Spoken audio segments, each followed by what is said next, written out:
Good afternoon, everyone, and welcome to Greenville University, where they are hosting the championship game of the women's side of things here in the SLIAC Conference. We have the number one ranked Greenville Panthers coming in at 11-7-1, conference champions with a 7-0-1 record, and they are taking on the number 2 seed, the Spalding Golden Eagles, who are 14-4-1 and had a 7-1 record in conference play. My name is Jim Plyman. Alongside I have Bob Richards, and we will bring this one to you here from Greenville on a afternoon where there is no wind at the moment. The clouds have rolled in a little bit. The weather is going to change here as the night goes on, but we are about ready to get this one underway. Robert, we should have another good one. Absolutely, Jim. That first game of the men's game was spectacular. We're expecting the same here in the women's match, as the number 1 seed you described takes on the number 2 seed. And both teams here have won their semifinals.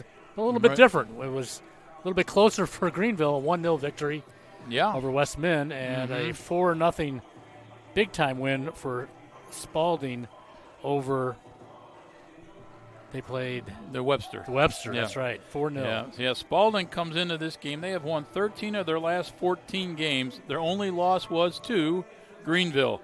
They have every one of those wins has been via shutout. Except that game with Greenville, and they've allowed 9 goals all year and only 2 goals since September 6th, and that was to Greenville. They are playing well defensively.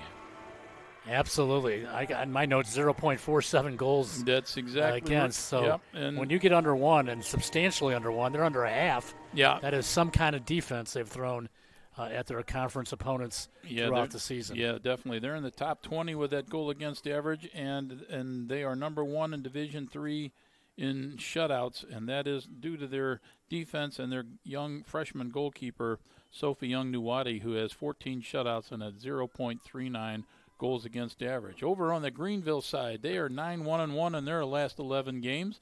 They're on a 3-game winning streak against Spalding. 13-5 overall is their record in playing the Golden Eagles. They are also the defending champions of this tournament, and they're in the title game for their 4th year in a row, and they have won 2 titles here in the SLIAC Conference.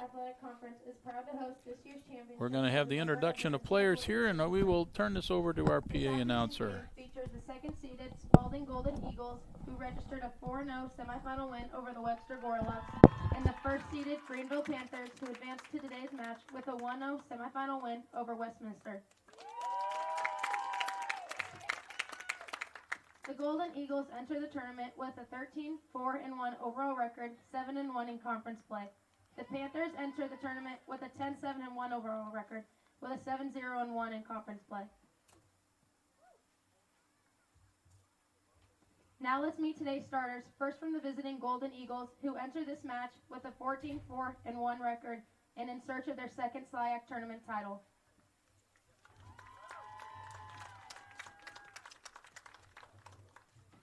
In goal, a freshman from Indianapolis, Indiana, number 11, Sophie Young-Nuwadi. At defender, a senior from Fairfield, Ohio, number 3, Elle Trentman. At midfield, a sophomore from Walton, Kentucky, number 8, Trinity Bowens. At midfield, a sophomore from Louisville, Kentucky, number 9, Clara Craig. At forward, a senior from Bardstown, Kentucky, number 12, Emma Livingston. At midfield, a senior from Crestwood, Kentucky, number 13, Maddie Campbell. At forward, a sophomore from Orange, Kentucky, number 17, Carolyn Lighthall. At defender, a freshman from Louisville, Kentucky, number 20, Anna Graves. At defender, a sophomore from LaGrange, Kentucky, number 22, Clara Andrews. At defender, a junior from Frankfort, Illinois, number 28, Madison Zidzik. And at midfield, a graduate from Columbia, Illinois, number 31, Emerson Kim. The Golden Eagles are coached by Jordan Vahar in his 4th season and assisted by Emma Dufresne and Bryce Maiden. Now the starters for the Panthers, who enter this match with 11-7-1 record and in search of their 3rd SLIAC tournament title. In goal, a senior from Germantown, Illinois, number 0, Madison Ashford. At forward, a senior from Redlands, California, number 6, Ashley Cabral. At midfield, a sophomore from Phoenix, Arizona, number 7, Jordan Smith.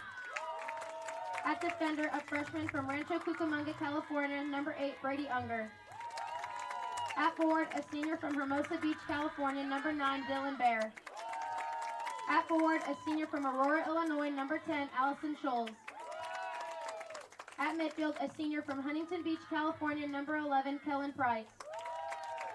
At defender, a senior from Palm Desert, California, number 20, Caitlin Christensen. At defender, a sophomore from Queen Creek, Arizona, number 22, Peyton Turner. At defender, a senior from Las Vegas, Nevada, number 23, Alexis Romeo. And at midfield, a senior from Riverside, California, number 29, Angelina Russo. The Panthers are coached by Jeff Wardlaw in his 14th season and assisted by Addie Miller, Shane Saylor, and Tom Adworth.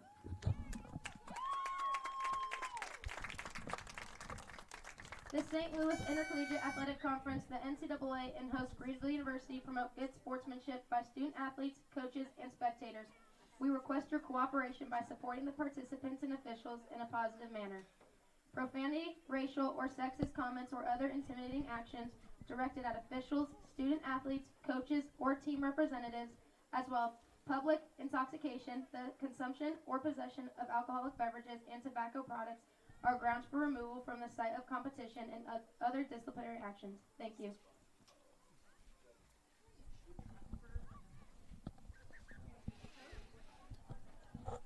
And there you have it as we wrap things up in the pregame here with Spalding Golden Eagles taking on Greenville, the number 1 Greenville and the number 2 seeded Spalding Golden Eagles. Should be a good one. We're glad you're here with us as we get this one started here. Like I said, the clouds have rolled in a bit. We've got a big weather change coming here in the Midwest, and it starts later on this evening.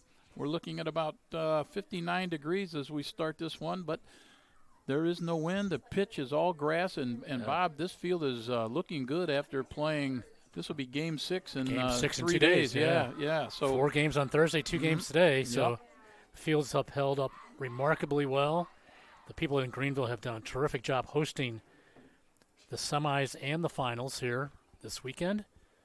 And we're glad you're with us on SLIAC TV. The participation rate on the SLIAC TV site has been outstanding.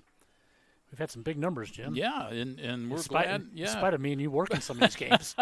That's exactly right. You nailed it there. So when we break their huddles here, Greenville will be in their white, trimmed in orange and black, and then the Spalding squad will be in black and dark blue, royal blue. And we will be getting this one underway. Again, the winner punches a ticket to the NCAA Division III tournament, with the announcement of the pairings will happen Monday afternoon once all the competition is wrapped up this weekend. Greenville scores 2.8 a game, giving up 1.1. Over on the Eagles side, they are averaging 3.3 a game and give up 0.47 a game. So we'll see if Greenville can crack again that stingy Spalding defense. We are ready to go.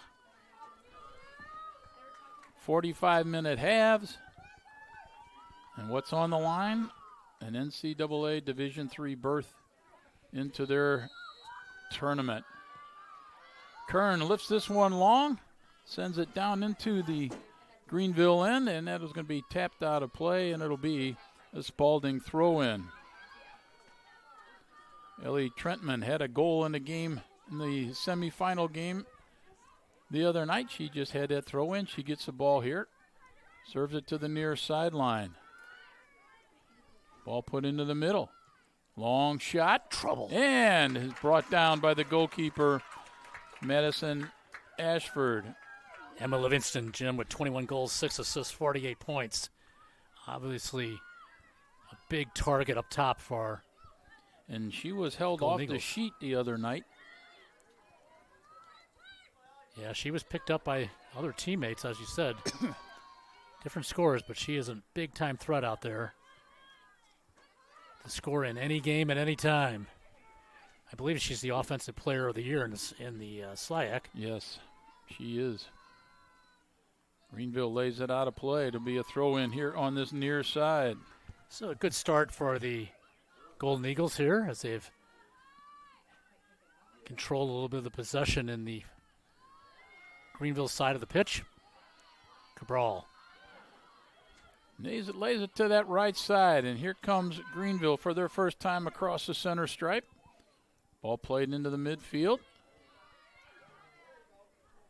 Now deflects, and that is going to roll to the keeper. And that is Sophie Young-Nuwadi, who leads the entire nation in Division III with 14 shutouts on the season. Greenville boots the ball back in. It'll be Kern, brings it down with that left foot. Kern lays it forward. That's busted up and cleared out of play. You look at these rosters, Jim, the Golden Eagles, relatively young. Lots of sophomores and juniors, a couple freshmen, and opposed to the Panthers, very heavy senior-dominated lineup here, starting 11 particularly. That one's attempted clear there by Unger. Goes off a Spalding player, and it'll be a throw-in. Yeah, the seniors on Greenville with nothing more to finish their careers here at Greenville with a win at home in the SLIAC tournament.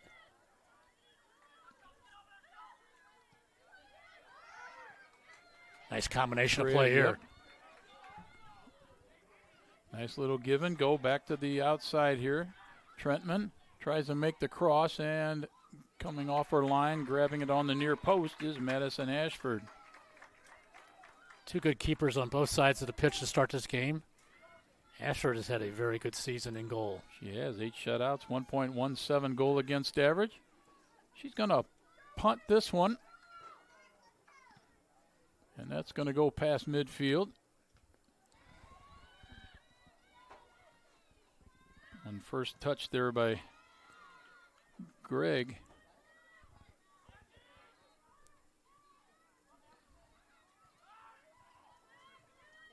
Greenville trying to get some possession here, and they send that ball out of play. That was off the foot of Kellen Price.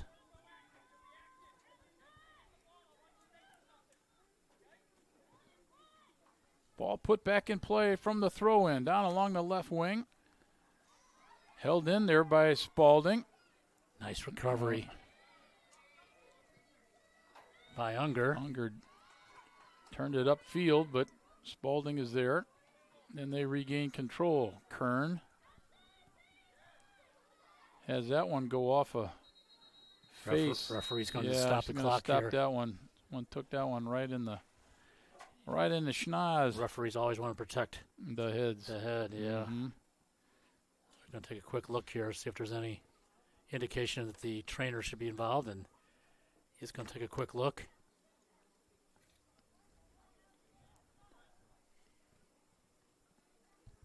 So we're going to have a substitution here, it looks like.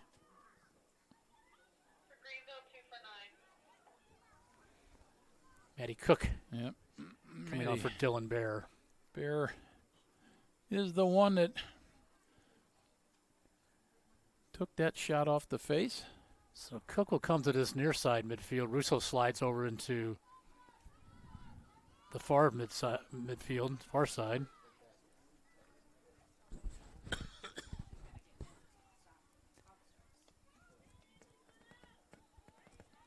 All right, the referee is going to award the ball to Spalding, and we are back in play. As Andrews sends it to Kern. Andrews to Graves. Has a runner here in Trentman. Trentman with a nice ball to Claire Craig. Oh, nice little move there.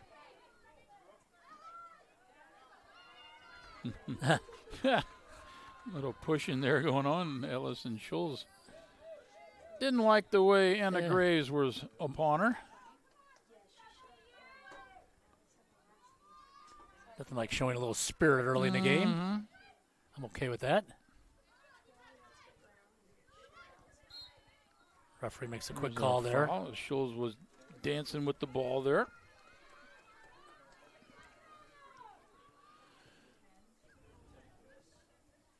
Alexis Romeo. Romeo. Senior defender.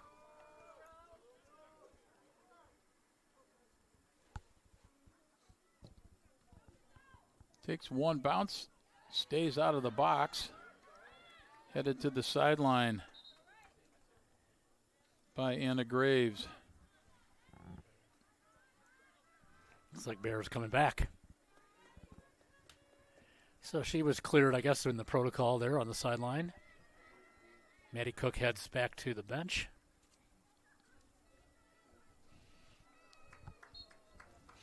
And all is good. Throw in on the near sideline. Nice move there. Smith looking for the cross. Here it comes. Punched away. Ball's loose in the box. Shot is blocked. Ball put right back in, and deflection and in the goal. An early offside, goal. Offside. The flag offside. is up. The flag is up. Oh. Ball was put right back in the box. And it was offside there by Cabral.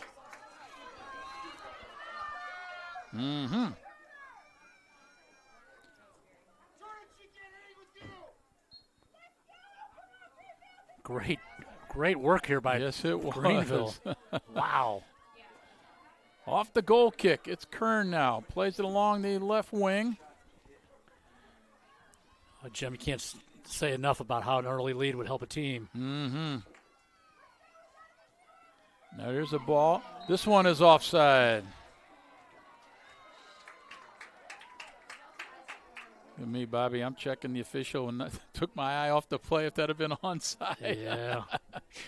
I thought she was off, but she was.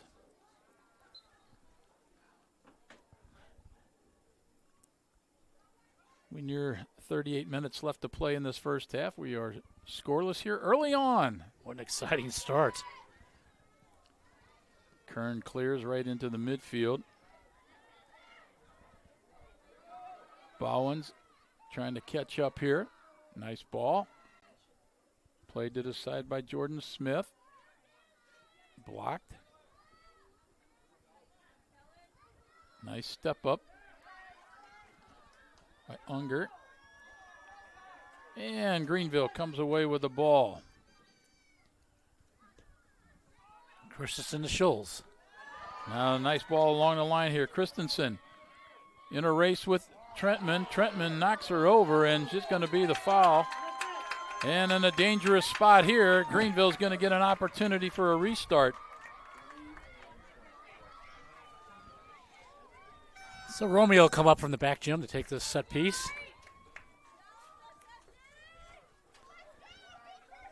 Alexis Romeo out of Las Vegas. The Golden Eagles set up a two-person wall.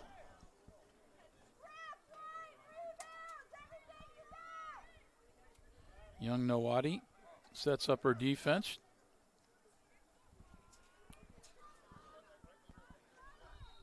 Romeo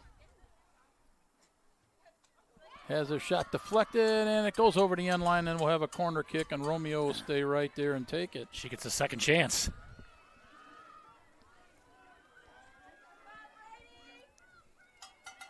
Shot deflected off of Trinity Bowens.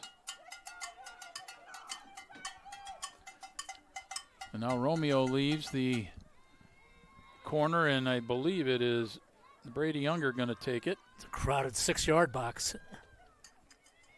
So Unger with the kick. It's there. It's headed. Just wide. Ball along the line, and there we have a push and a foul against Greenville. Might have been a little retaliation push there, because it was Ellie Trentman that took the foul.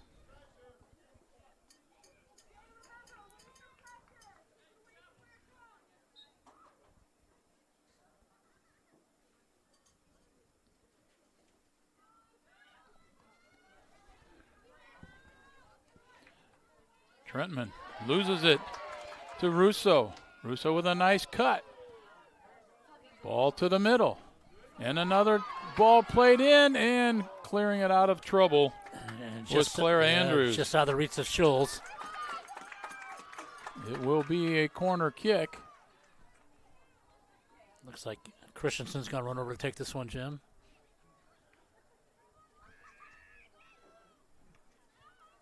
It's a lot of good pressure from Greenville in this first half. Now the trick is, can you capitalize? Exactly. Looks like a left-footed shot. Maybe the in-swinger. Nope, keeps it on the ground. You're going to chip it back in. A skimmer on the ground. And there is young Nuwadi. Easy save there at the near post.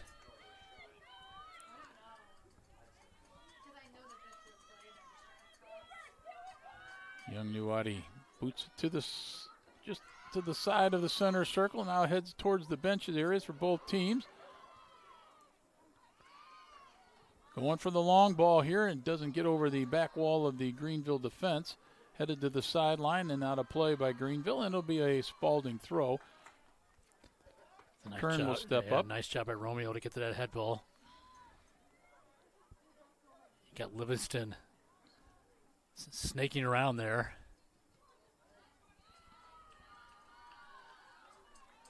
Another throw in for Emerson Kern. Let's do it again. Move down about 6-7 yards. 33-31 to play first half action. Long throw. Got over everybody. Unger with the big boot. And that goes out of play, and they'll move up another 10 yards. Need to back up. Should throw it over your head. Ooh, Unger. Might have got that one a little lower on the header than she wanted. But she put it out of play.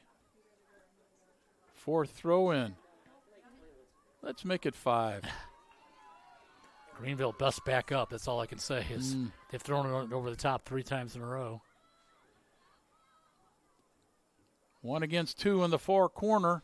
Greenville comes away with the ball. May have spoken too soon there as Spalding thwarts things. Ball last touched by the Golden Eagles. It'll be a Greenville throw in.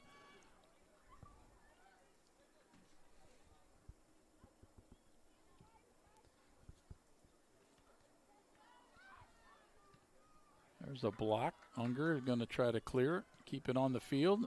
It goes off a leg and out of play. It'll be Kern getting the ball for Spalding.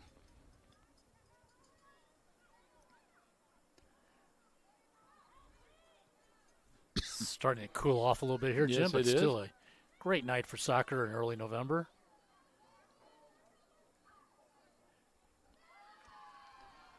Another throw in. Things have got bogged down over there a little sure bit. Sure has. I think this is about the 6th or 7th throw in for Kern. Can't get it out of there. Here's that cross they need. Goes into the box and rolls harmlessly to Ashford. All right, good. Let's get the ball out of that corner there. That sideline. Come over to this side for a while.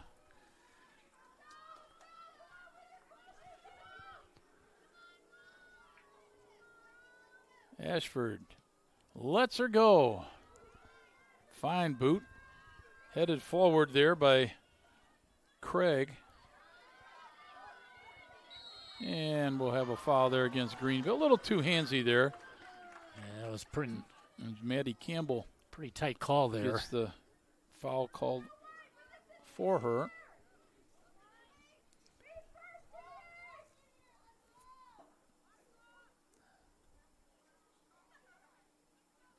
It's Kern. Long boot right down the middle. Dangerous. Look out. Nope, it's cleared away, and then nicely played by Greenville as they turn it aside. And then we got a foul there. Trentman called again. Really blows Russo off the ball there. That was a dangerously flighted ball to the keeper. Yeah, you could see a little back header there. Or just a touch. Yep, just a little skimmer. He goes in. Yep. If you're a keeper, you just got to be brave and get out there and go for it.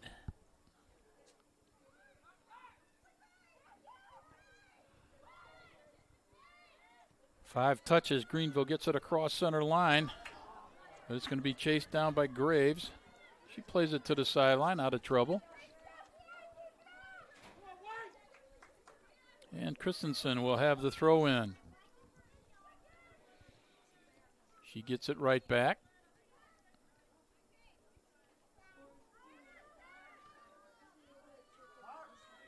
Russo with a header to the middle.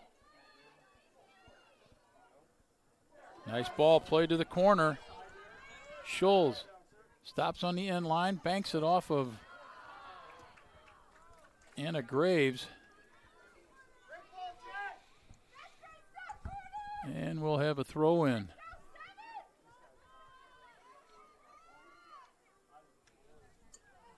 Tough ball to handle there. That goes out of play.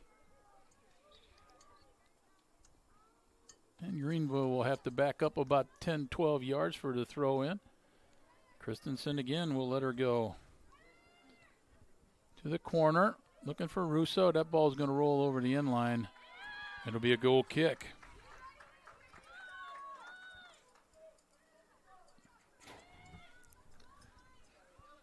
.28:50 to play.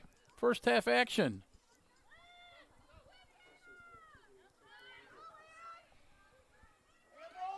Trentman can't get around Jordan Smith. Greenville will get the throw. Caitlin Christensen. There's the header. Off the throw. Ooh. Schultz right through the player. He takes down Maddie Campbell, who had a pair of goals in the game in the semifinals for Spalding. And it's a run here for the Golden Eagles. Nice job by Kellen Price to defend there. Couple of bumps there. The referee says, let's play. No shoulder action there. Ball played to space. Nobody there except Greenville. Christensen. Russo. Nice give Christensen and go on the give and go. She's still going. Lays it top of the box. Andrews there. Calmly played by the defense. Nice play. Whitehall chases for Spalding's behind the play as Greenville advances. Nice break up there. Yeah, you'd like to see a cross there as quickly as you can get one. Yeah, there's a steal for Greenville. Kellen Price with the steal. Bowens blocked the one attempt. Now ball's in the box and taking a shot. Shooting it just high and wide. Greenville. Bear gets the shot off. Another goal kick.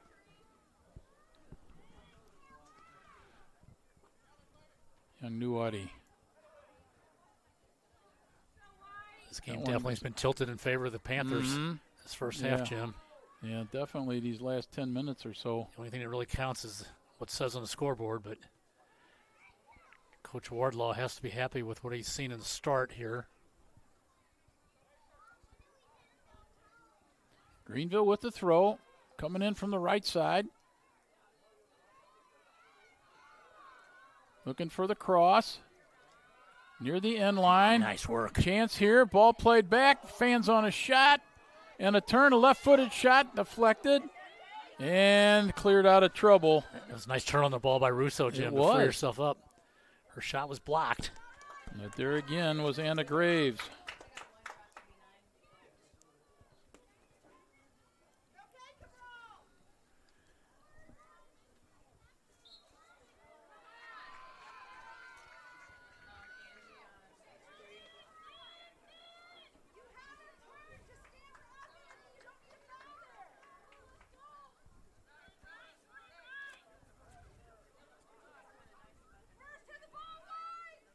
Kern on a restart from deep in her own end.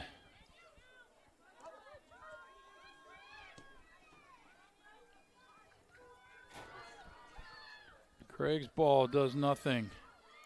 Greenville again has the ball and moving.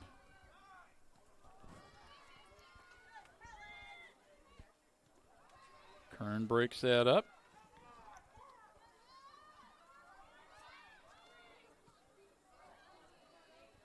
Ball coming here to the near side.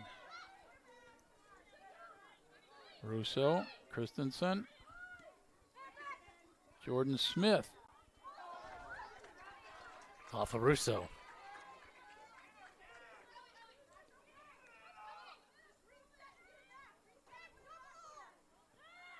Oh, this is Livingston. Surrounded by 3 players.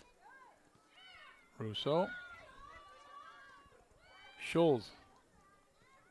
Lays it Dangerous. back. Look out there. Ooh. Almost in the way there was Lighthall.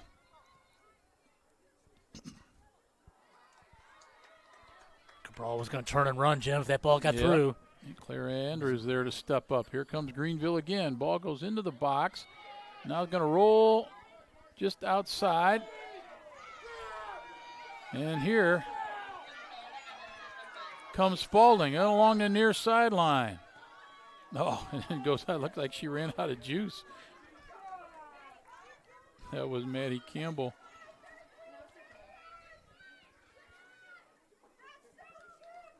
Looks like the Golden Eagles are going to bring a player on, Jim, at the next opportunity. One's deflected out of play. And here she comes. So Ellie Trentman will go off. And coming on is Taylor Touche.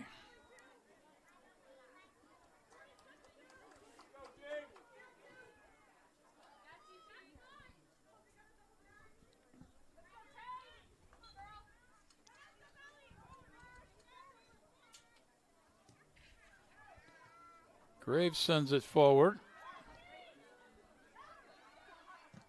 Nice Big block there by Lighthall.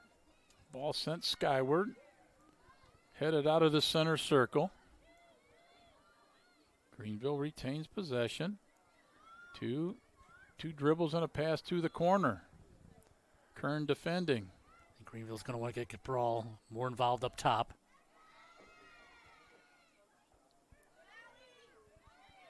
Scholes turned on it but gave up the ball. Greenville sends it out of play. We're down to 22-19 to play. First half action. Jim Plyman. Bob Richards with you here. Producer is Jacob Divjak.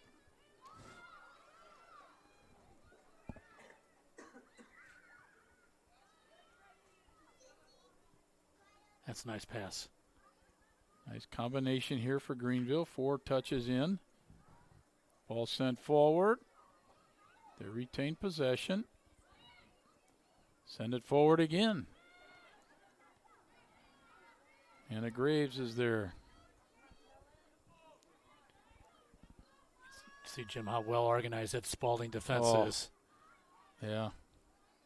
Pretty much, Bob. It's a 3-woman back. Yeah, their midfielders do a good job of defending the midfield. And you're right, 3 across the back. Yeah. Kern steps up. Watch this left foot. Does a little chip, but it goes out of play. Yeah, Kern, Andrews, and Graves. They're solid back there. Big reason why they've only given up 9 goals all year.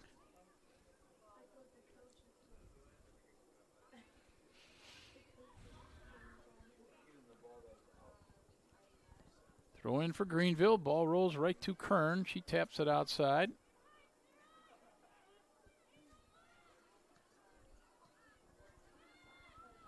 Little kicking going on right now. Yep. Ball flying back and forth between the two teams. Yep. Really very little possession. Yeah.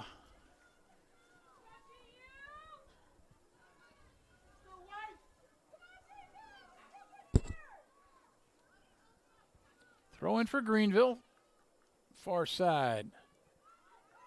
Scholes. Can't get through. Spalding clears, but yeah, now they gain possession. got a chance for a run here. That looking for Livingston is too far. Ashford out of her box.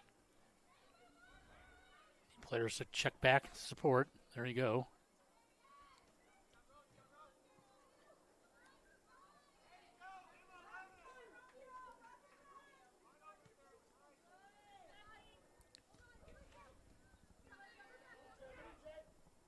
Russo with a run.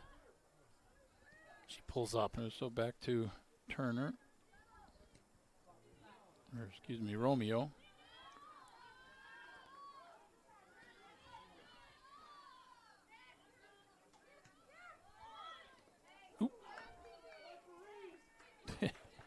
Throw goes back to the Panthers.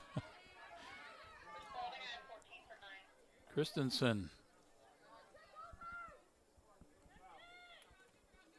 Nice read there by Touche. Poke forward there by Price. And cleared safely out of play by Anna Graves.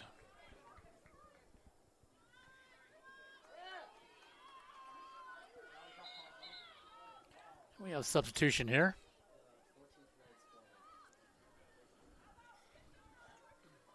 Looks like Melanie Frick will come into the game now as she replaces Clara Craig.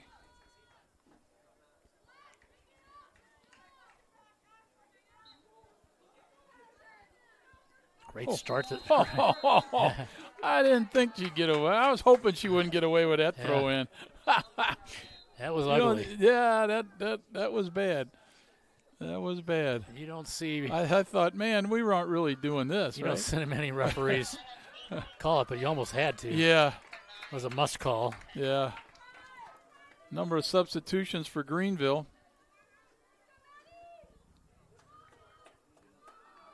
Scholes goes out. Cabral goes out. Maddie Cook, I believe, is in. Yes. And is Rodden in? Yeah. Avery Rodden.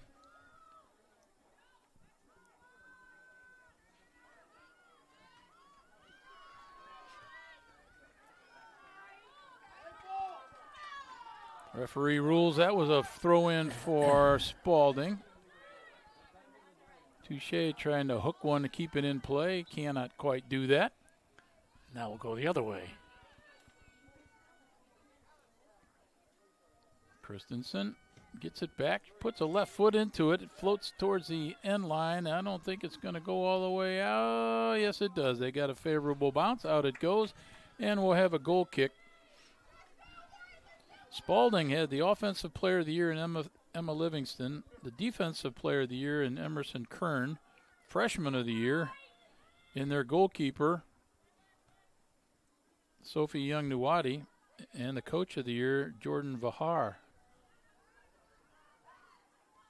So they've nabbed some awards here. They grabbed a lot of hardware here. They sure have.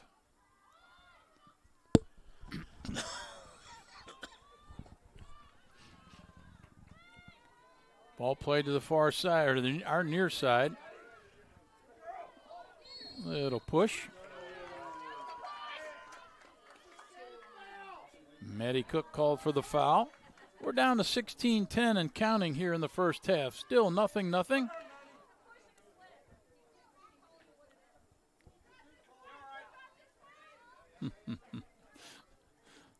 Fans are getting a little rambunctious down here below us. Ball is headed out of play off of Maddie Campbell. Nope, there's a foul. Quick call there. Yep. Touche. Touche gets the call going against her.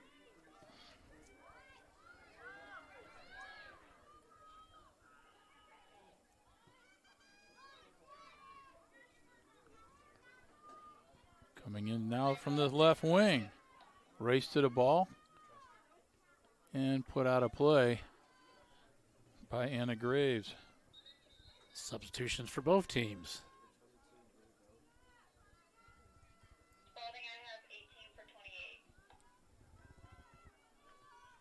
Zebreth for Zizek. There's Zabarth. Yeah, Zabarth is in.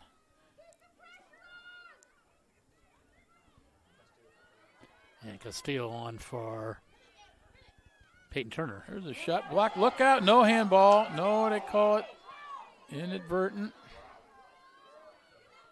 Crawled up her body there. Off the block. Nice steal. Here comes Greenville, but they can't follow it up.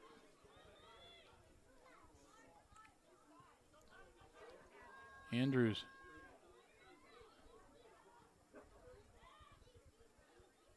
Now Greenville gets it back, makes a cut. Ball played into the box, and young Nuwadi comes off her line. By the time she puts this ball back into the air, we'll be down to 14 minutes.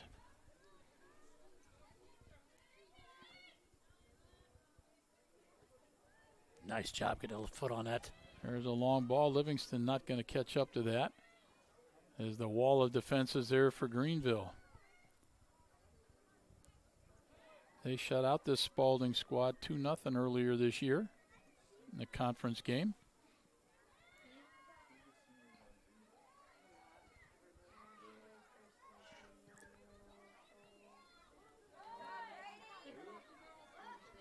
Dangerous Ball here. played forward, 1 against 2. Nice job by the Greenville defense. Big stop there. This one skips by Petrowski. Andrews, and then Kern is there to move it forward. Greenville has the stop again. Touche beats her girl to the ball, takes it to the sideline, keeps it in play. Touche needs a cross, running out of real estate, and out it goes. For a goal kick. And it will be a goal kick.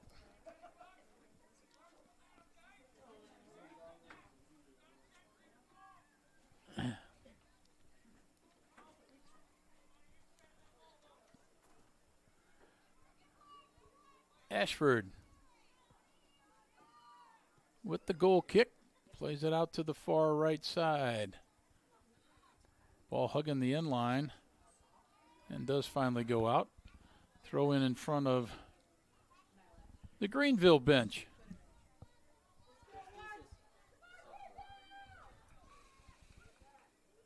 Long throw over the back 2 players. And then knocked out of bounds by Unger.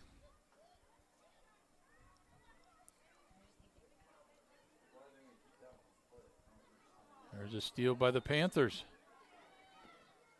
Ball's fought far. Still going. Spalding gets it. Nice speed here. Touche is going to be called for the foul. 2 number 2s there battling there, Jim. Maddie Cook goes to the ground.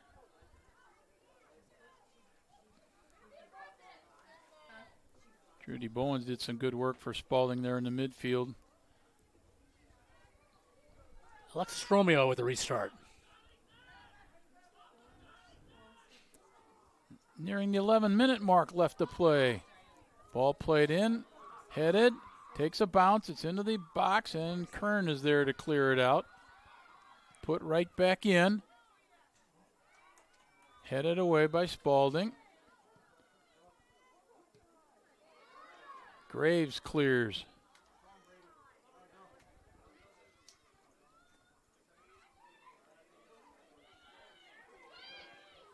Nice ball.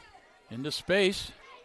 Christensen steps up, takes the long shot, and the keeper, young Nawadi, brings that in, hugs it tight, and rolls it out to Kern on her left side.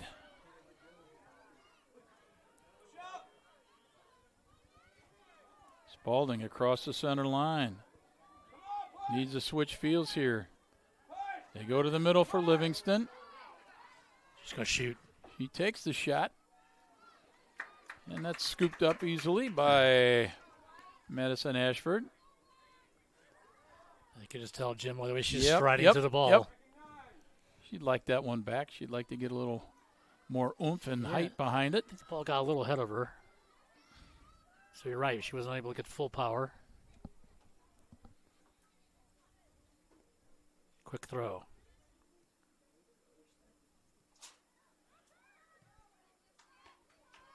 Ball stays in on the far side. It does. Greenville plays it forward. Smith down the side. Kern will chase it down. She'll be the first one to get to it. She tries to keep it on the field and gets it past the center line, but that's about it. Greenville will have a throw in.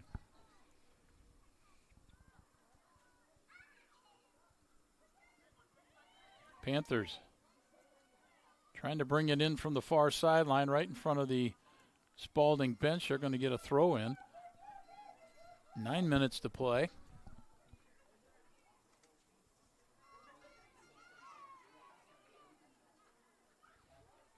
They'll get another throw in.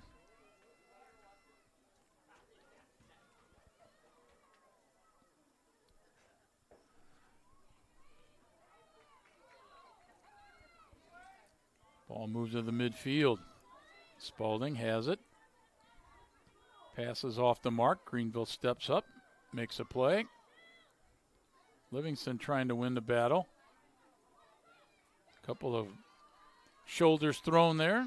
No harm, no foul, but the ball does go out of play. Oh, wait a minute. Well, substitution. Yeah, substitution. Okay.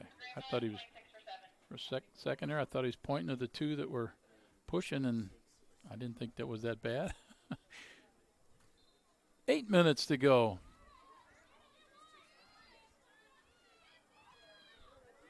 It's Graves. Sends it to the far side.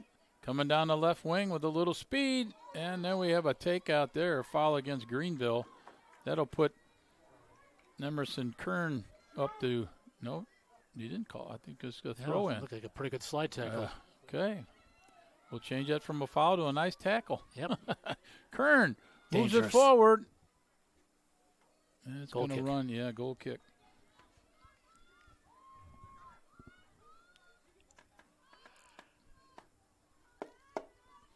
Game's a little quieter from the fans down below us than the first game when we had music and horns and the cowbells and the New Year's Eve little bzzz things. Do that again. Yeah, bzzz. Christensen with a run. Heavy touch. Yep. Too strong on that one for Mia Long. Mia Long. And then it'll be Anna Graves, freshman. Now Touche. Graves again.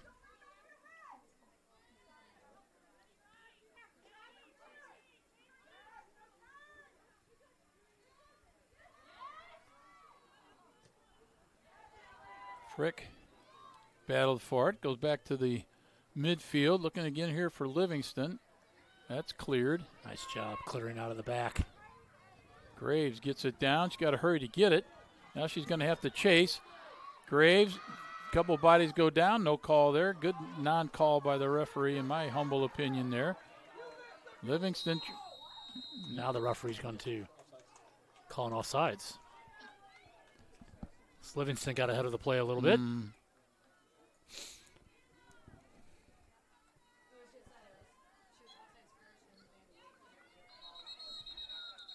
Referee's going to stop. Yep, I think we got. Yeah, I think we got the trainer needs to come out. I think we got a little bleeding issue going on here, or one of the Greenville. Yep. Yeah, it's Petrowski. She's a junior college transfer out of Swick, Jim. He's had a good season. Yep, I'm pretty sure she got one in the nose there. Petrowski 9 goals, 2 assists, 20 points. She's somebody you want out there. Her and Cabral scoring a lot of goals.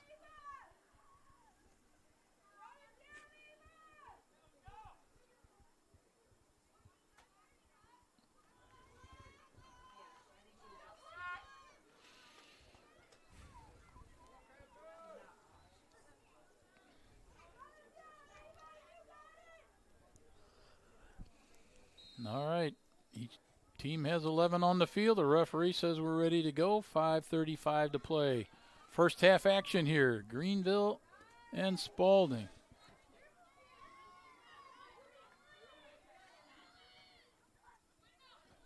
Frick with a header. Nice job. Nice work here by Price. Cook ahead. Opportunity near the top of the box. Blocked. Standing tall is that Spalding defense. Met him right there at the top of the box.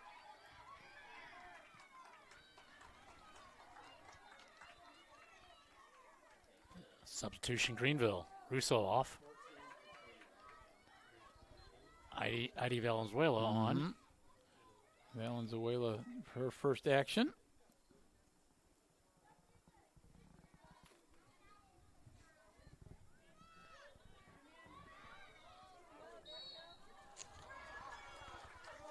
It's going to go against Greenville. Yep, fouled by the Panthers.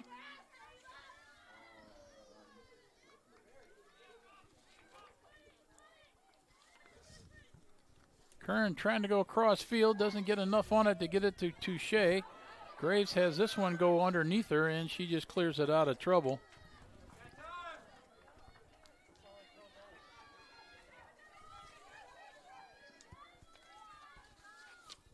Touche heads this one out of play.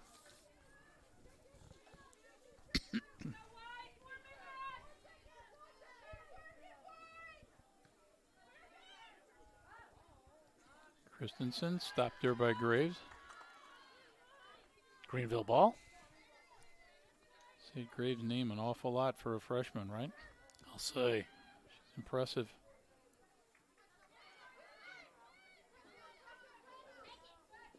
That's a senior. Romeo. And Frick going to battle. Christensen wants the return pass, but it's broken up there by Bowens. Got to be careful here.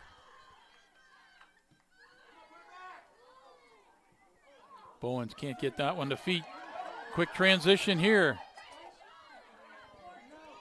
Valenzuela can't get it around the defense. Price lays it out. Valenzuela picks it up. Got a player open in the corner. Can't get it to her, and it's cleared out of play. There'll be a throw in for Greenville. 2:45 to go. First half action. 0-0.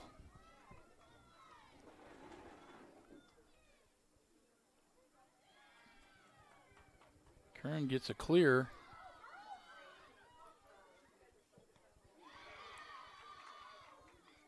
Livingston with a block. Livingston. Nope, that's not her. Sorry.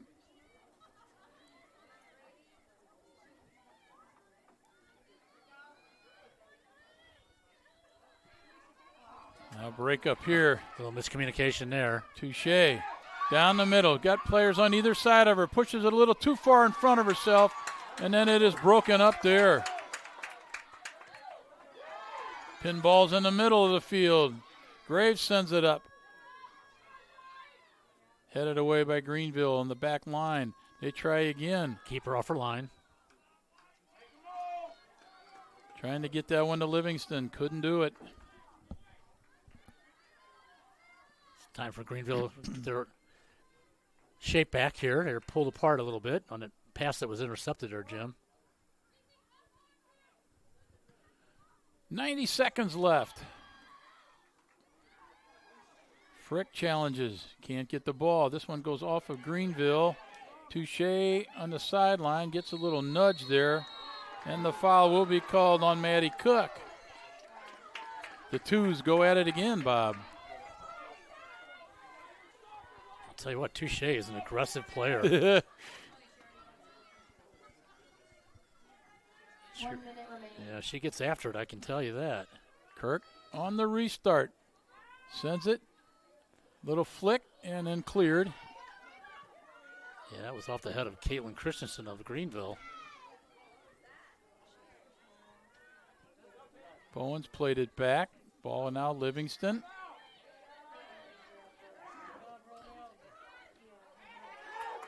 Now Valenzuela can't quite get there, and Referee stops the clock.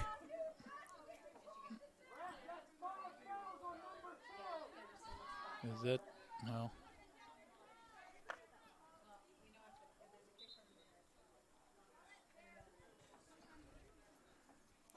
So the trainer will come out.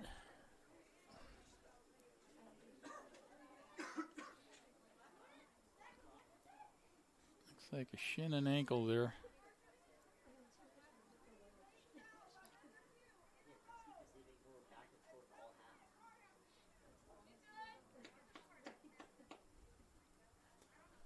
So we got a break in the action here, 32 seconds to go.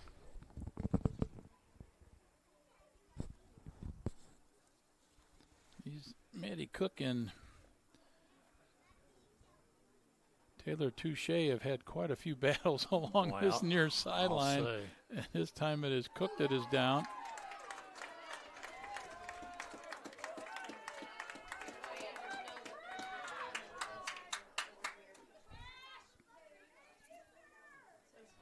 It's like they've given a card here.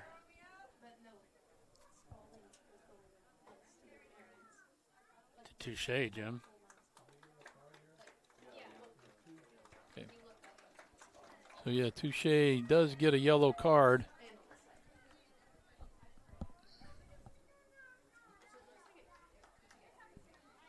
And Maddie Cook, the junior out of Alton, Illinois. So what are the halftime snacks here, Jim? Pizza? I don't know. Do we little mini tacos? Are you ordering?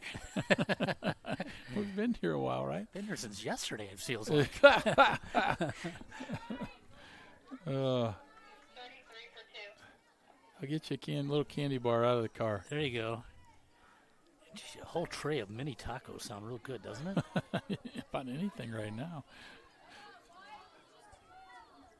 All right, we have 32 seconds to go. Hopefully you can see Maddie Cook back in the match. I hope so. She's still not off the field. She's still walking very gingerly with the help of the trainer back to the bench.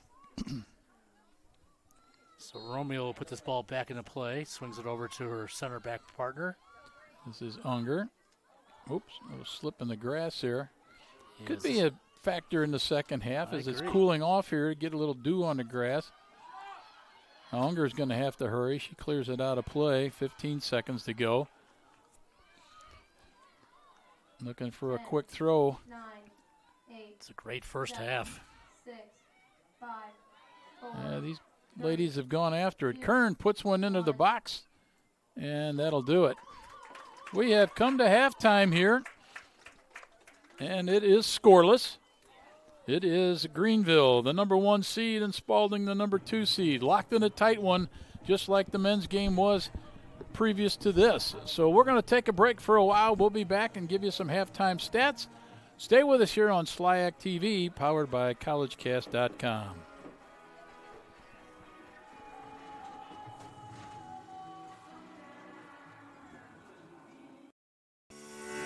I want to say thank you. You know, a lot of your work doesn't get the appreciation that it deserves. What you do is lift up all of us, and you do that so selflessly.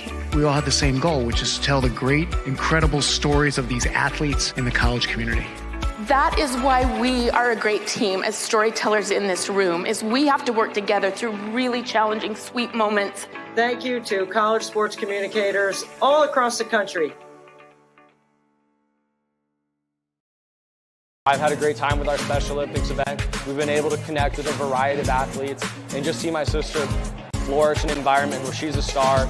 It's at the heart of Special Olympics and everything they do. The inclusion's massive, and Division III is the best environment to foster that in.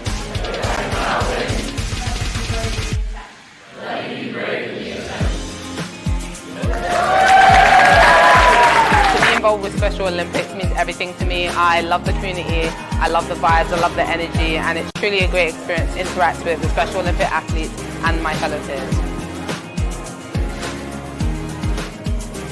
JD beat me in spike ball multiple times. We don't talk about it, but it happened a lot.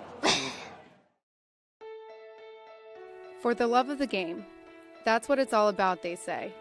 But for those of us who are Division III student athletes, it's more than that. It's more about team and the schools and communities we represent. And for the many of us blessed with the strength to compete in sport at the college level, we understand that with what we were given comes a special obligation. Our obligation to help those who have their own special needs and whose love for the game is no less intense. That is why NCAA Division III teamed up with Special Olympics. Since August of 2011, we and others from Division III campus communities have volunteered more than 250,000 hours, time away from the classroom and practice field, reaching across the country to coach and mentor Special Olympics athletes. And to learn that in giving, we receive so much more in return. Help us keep that dream alive. Be part of it. Get involved. You can make a difference. Join us in celebrating the efforts of more than 4,700 athletics, communications, and creative professionals throughout the United States and Canada. Learn more at cscommunicators.com/celebratecsc.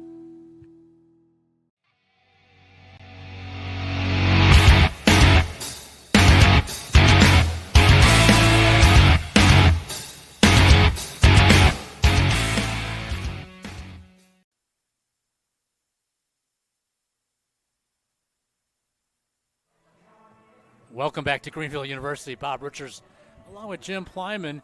We are locked at 0-0 here as the number 1 seed Greenville Panthers are taking on the Golden Eagles from Spalding, the number 2 seed. And we got a special guest who's going to join us for a couple of minutes. It's Brian Levelette, the Associate Commissioner for SLIAC. And good afternoon, or early good evening, sir. That's right. Good evening. Yeah, it's been a big day here at Greenville. In fact, really a big 3 days here. You've hosted the men's finals here and the semifinals. It's gone well. Right, yeah. The field's holding up well. You know, that's a lot of games to be played in one week, much less 3 days. But the field has held up well. So while I know the area wanted some rain, you know, this time the drought actually helped us. Absolutely. We didn't need any rain here these last 3 days. As you said there, Brian, 4 games on Thursday, men's and women's semis, 2 games today, men's and women's finals. And we've seen some very, very good soccer over the last 72 hours. Yeah, for sure. You know, it's great to always see the tournament play, these teams leaving it all out on the field to win that championship and get that AQ. We've seen the players rise to the occasion and play some brilliant soccer here. Yeah, I have an eye on soccer fields for longer than I want to admit. But one of the things I notice about SLIAC is the sportsmanship that I see, even during a game, a heated game, where somebody goes down on the field, a player will help another player up. After the game, I see some good sportsmanship after the game. Really nothing messy about these teams. They're, you know, the discipline from their coaches, the administrators that run these programs. It's really fun for me, an old soccer guy like me, to watch something unfold like this over the last 72 hours. You know, that's our goal. That's one of our big pillars here in the conference is sportsmanship, and it all starts with leadership, right? You mentioned the ADs and the coaches, and it all starts from them and trickles down. You know, they're the leaders, and we want to teach that, you know, you can play the game the right way and do it with sportsmanship.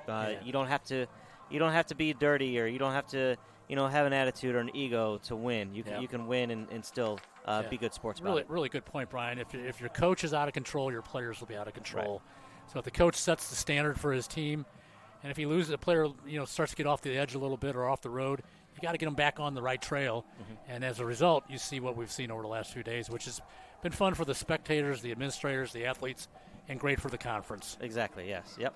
So what happens, you know, I bow out after this. I enjoy SLIAC TV. I'm a soccer guy, but where do you go from here? So basketball season started off, you know, this week as well. So there's a few of our schools hosting, you know, opening season tournaments. So yeah, we jumped right into basketball. Wrestling started up last week, so we're going right into wrestling. So that happens pretty quick. There's some volleyball going on. Volleyball. This is the final weekend of the regular season for volleyball. So they will have their tournament next week. So a little bit still of an overlap between the fall and the winter sports up until next week. So So if it rains or snows during volleyball playoffs or a tournament, you're okay with that. That's right. Yeah, actually, you'll be inside. A few minutes ago, right before the halftime, I looked over to Chastity. I go, as the temperature's dropping, I go, you know what, Chastity? The best thing is our next 7 champiomships all indoors. There you go. So. There you go. Brian, how many years for you now at the conference? It's been you and I have known each other quite a while. Yeah, this is my 13th year. 13th year. Yeah, huh? Yeah. We used to cross paths at some other institutions around the St. Louis metro area, and I know you're busy across the Midwest working for the conference and staying quite busy with college athletics. Yeah. That's the great thing about athletics is the people you get to meet, right? And you see them in all walks of life throughout the area, and and helping each other out in different places, and that's the great thing about athletics. What happens with a soccer guy like myself? I've been around the game so long, I can't remember if I played with you or against you. That's a problem. Well, I'll tell you, I realized when I was getting old was a few years back, I was watching a men's volleyball match over at Fompon, and I saw this last name of a player, and I was like, oh, I know that last name. And I look up in the stands, and I see his parents. I went to college with his parents, and I'm like, I've now reached the age to where I'm now covering my friends from college. I'm covering their kids. Right. I was like, I've reached that point. I'm old. And I hate to say it, I'm doing the grandparents. I'm saying the grandkids now. That's really scary. Hey, I got to give you one last thought here, and I see your work on your website. You'll have a lot of work to do this evening, recapping these finals and the awards that were made to the all-conference teams, all-tournament teams.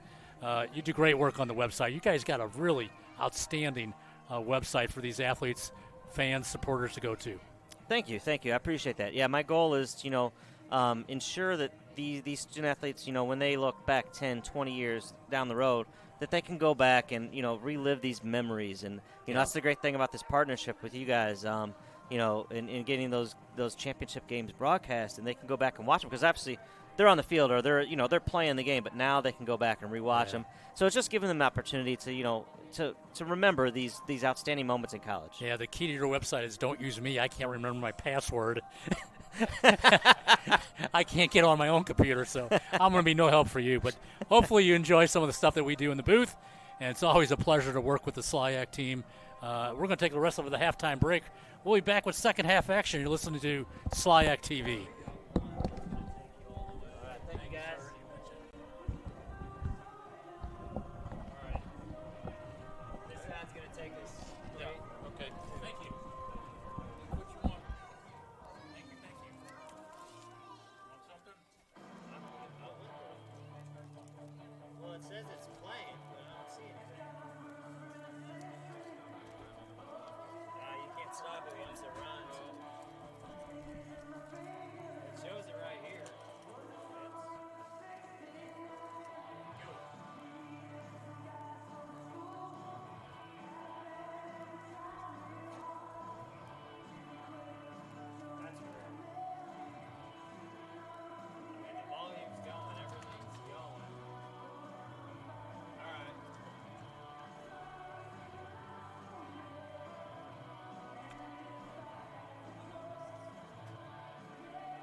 I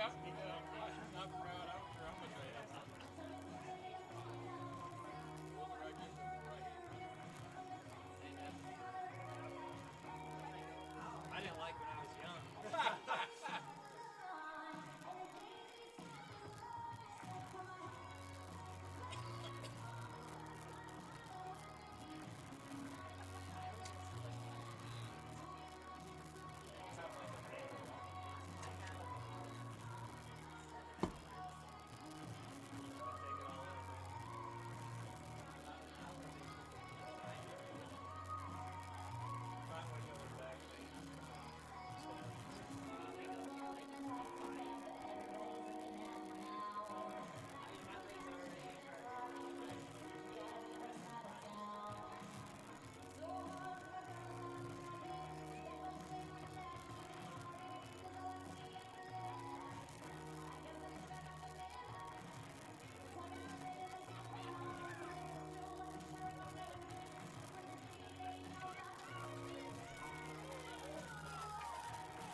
This is the first I took around. Blaze in the ASL screen. Do we have a blank screen for our boys for 6 minutes?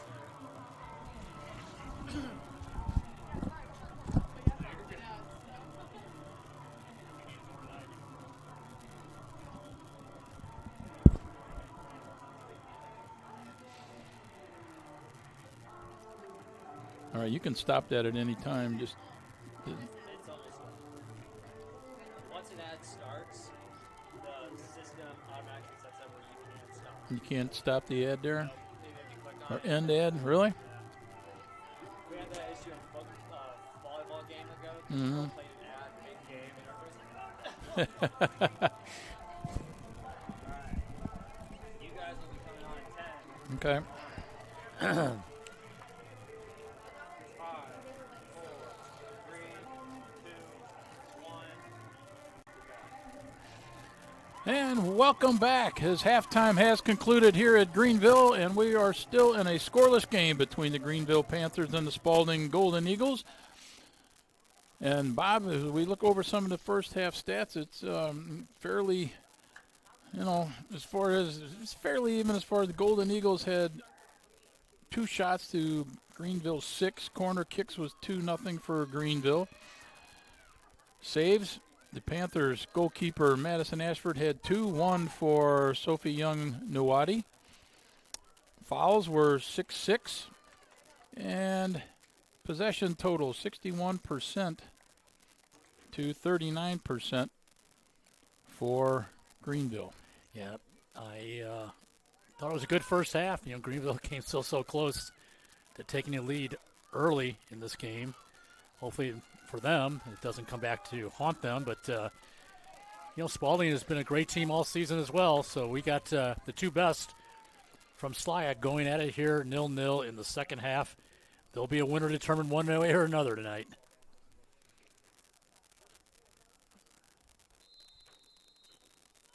Cabral puts it into play to Scholes. And we are underway here. Another 45 minutes of regulation to play. Jim Plyman and Bob Richards with you here on SLIAC TV, powered by collegecast.com. Bear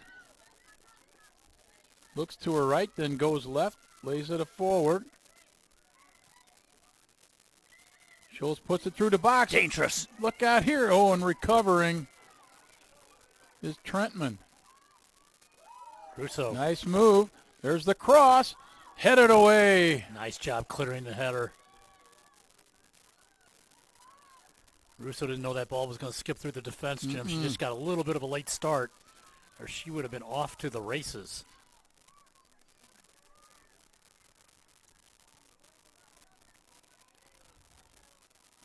We'll have a throw in for Greenville.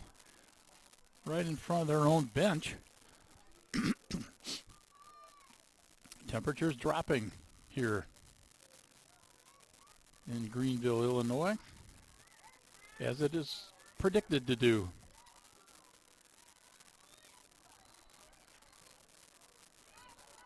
Christensen finds Price. Price trying to swing it across here for Turner. Scholes battling. The referee lets him play on. I didn't have a problem with that one. Nice little touch here by Livingston, but they couldn't make connections with Frick. Nice ball here. A little too much touch there. A little bit of a heavy touch. Off of Baird.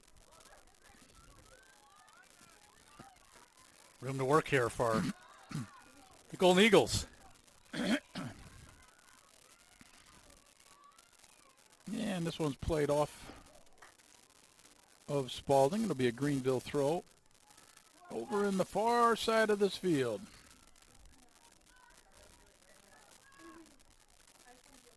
Ball back, whoop, goes right off of Greenville, and it'll be turned over to Spalding. They get the throw. Quick throw. Chance here for a cross. There it is. Ball takes the bounce. Comes down. Cleared away by Greenville. Nice job by Unger to get a foot on it there. Scholes dances around defender. Tries to play it wide to Cabral. Graves steps up. Now Livingston in a race here. She has it on the left foot. Double coverage. Makes the chip cross, and it's behind the net. Oh, they swarmed on her quick, collapsed on her quickly. You don't score 21 goals and not be noticed. Mm-hmm. Play short on this goal kick.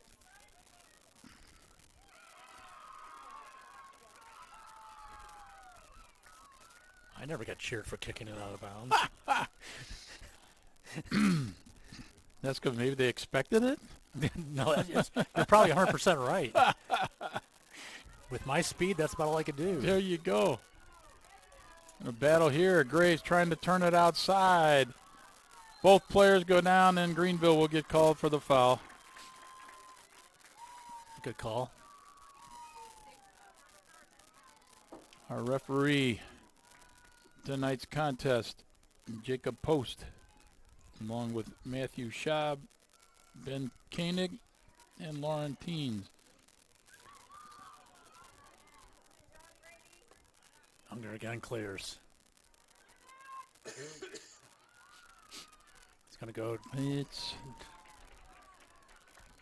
going to be Spalding ball. Spalding ball. The assistant referee overruled by the referee.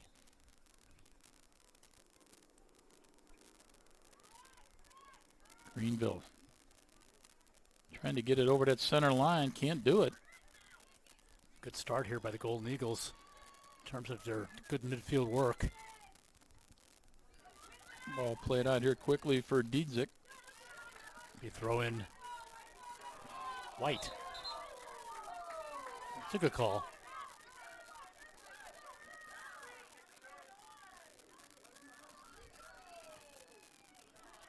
Scholes trying to get it down to make a pass. It's broken up there by Maddie Campbell. Foot race.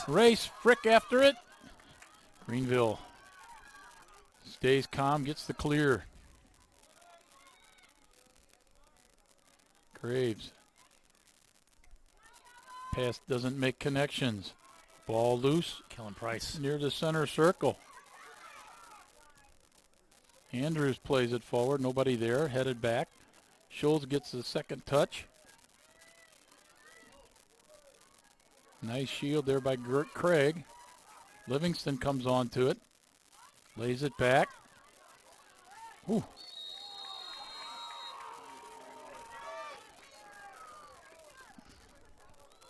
That was a foul there on Romeo. You're not going to knock Romeo off the ball very often. Emerson Kern.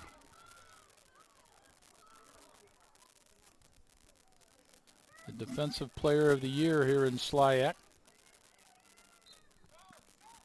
We'll try to float this one into the box. Right there by the dot, headed away by Greenville. Stepping up. Needs a turn here. And nothing doing. Greenville pushes it out, but not all the way. There's a shot from distance. That'll skip once and go right into the hands of Madison Ashford. That shot came from Ellie Trentman. Nice job by Greenville of getting out of the 18, pushing those Spalding players up the field and out of the box. Long boot, then a heel pass. Graves is there to break that up. Nice move. Slipping on the grass. Yep. Could be getting a little dewy out there. Did you say Dewey? I did say dewy. All you need is Huey and Huey, Louie. Dewey, and Louie. Or a decimal. Gee. Are we getting slap happy already? Yeah, we've been pretty long this It's afternoon. been a while. Greenville on a restart here. Unger to take it. Unger setting up for the right foot.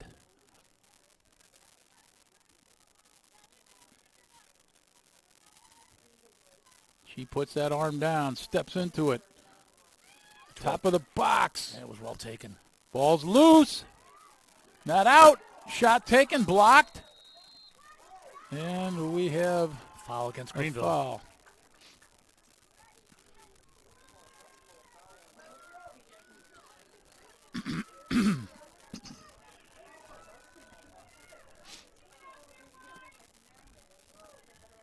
So the restart. Young Nuwadi. Short kick. First touch, though, goes to Spalding. And then stepping up is Greenville, but it is picked up here by Trentman.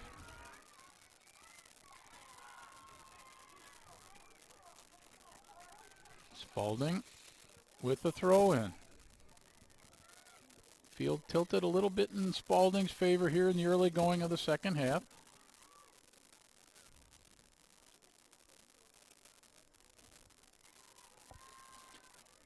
Most of this game, Bob, has been played from box to box.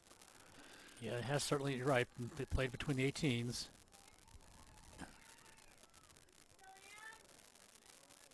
And Greenville breaks out of a cluster.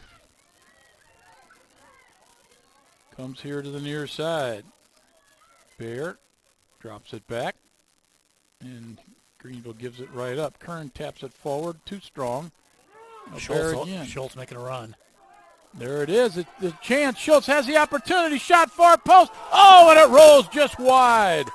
Oh. She put it at the only place she could there, Bob. Just missed the post. Just missed. What a great ball, through ball. You can see it coming, Jim. Yep. He sprung Schultz. She ran on the ball, senior. Just misses sliding it into the far corner. Now ball on the near side. Played down the line by Campbell. Ball was out of bounds, across the touchline, so it worked its way back in, but it had been out. What a near miss that was. Wow. Something that close just turns into a simple goal kick. Greenville had that chance there. She had a lot of net to work with, Yes, too. she did. She did. Foul against Schultz calls for the foul. Leaned in a little too strong there. Referee calling it very tight here tonight.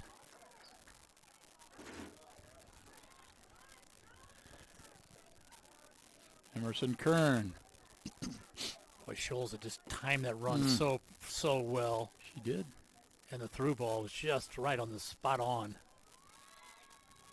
Kern's ball bounces loose into the box and cleared by Greenville. 34-24 left to play here in the second half. 0-0, nothing, scoreless, whichever way you want to put it.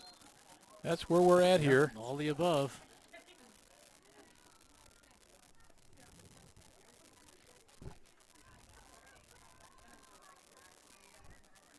Greenville with the throw. Get it out. They'll do it again.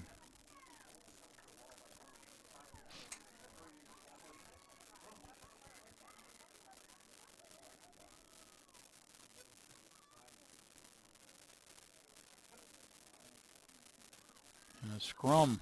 Ball comes loose, and Graves clears it out.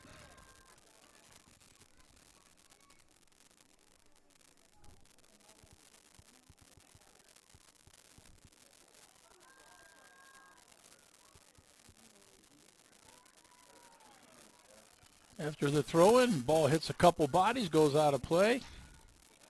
Spalding has it. This game now has become a game where you don't have much room to work with the ball.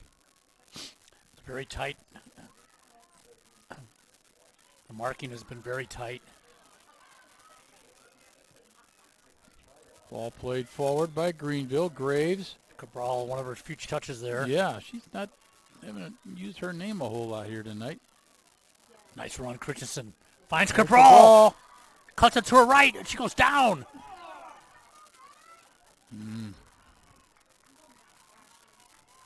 Cabral slow to get back to her feet. She is. Oh, yeah. Cabral, I think I'm checking. okay, Jim, with a no call there. Yeah. Cabral going after it. Graves clears it. Scoreless draw here. It was, there was some contact. Enough to call a PK? Not so sure. Looking for the cross. Coming in from the left wing. Ball goes over the end line. It'll be a goal kick for the Spalding Golden Eagles. 32 minutes to go.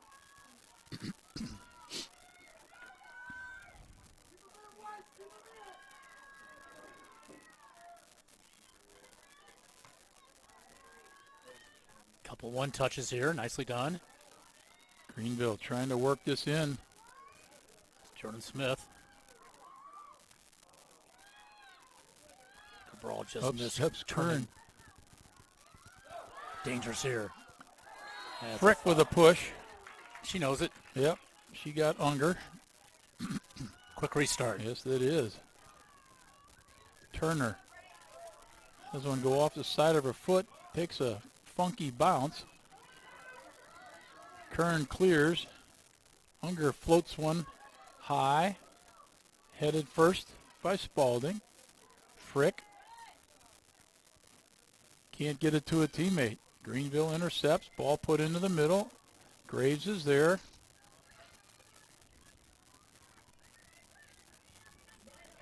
Yeah, good job checking back on defense from Dylan Bear. Madison Diedzik now leaves it for Kern. Now, these two teams are just going at it tonight. They are. I am thoroughly entertained and enjoying this. Oops. Misjudged that one a bit.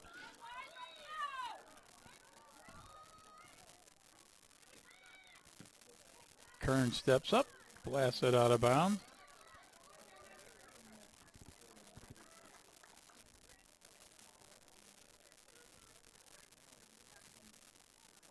Stepping in now. Livingston has it. Nice poke away by Greenville. Nice ball. Chance from the outside. Cross into the middle. Not enough. And Madison Ashford comes away with the soccer ball.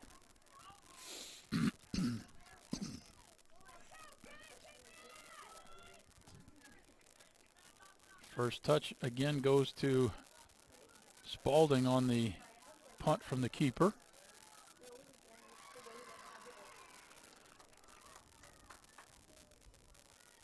Greenville throwing in front of the Spalding bench.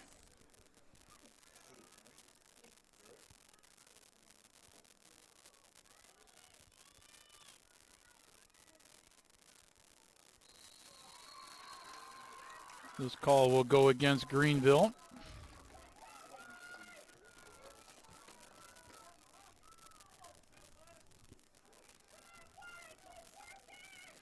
Kern runs a couple extra miles in the game just to take these kicks. Oh, no, they're going to let someone else take it. But she heads back to the near side. They're moving her up for this. Long boot. Dangerous. Right here. And Greenville gets the header and gets it out of trouble. Nice move. There's a block.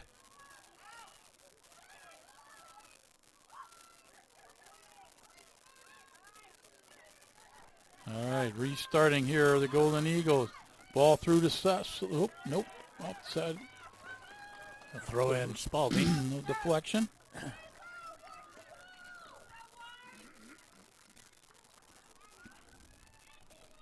Nope. Trying to be a little fancy in the corner. Lost possession.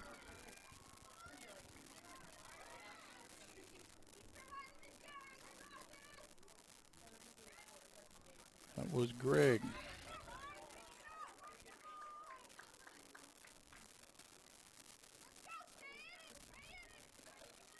Kern with the throw.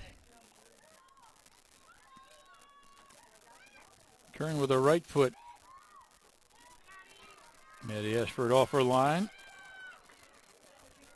Handles that shot that would have been well wide.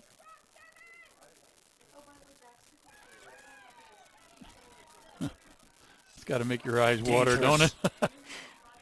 Frick trying to get the steal. Can't do it.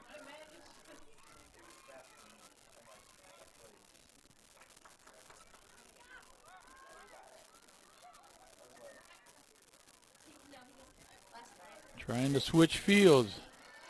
Headed down nicely. Ball loose in the middle and picked up now by Spalding. This one gets into the box. It's going to have to be played because it's going to stay in. That one floats over the head of Dietzick, and the Kern will have the throw in. 26:40 left to play. Livingston on the cross goes out of play, and I think we have a corner kick. We do. They'll send some players up from the back. Anna Graves moves up from the back, one of the taller players. I think Dietzick is going to end up taking this corner kick. Great opportunity here for the Golden Eagles.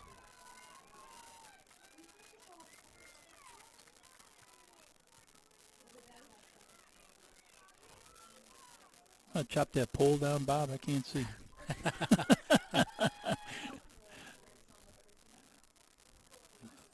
Spalding has one player on the keeper, 5 across the top of the 18.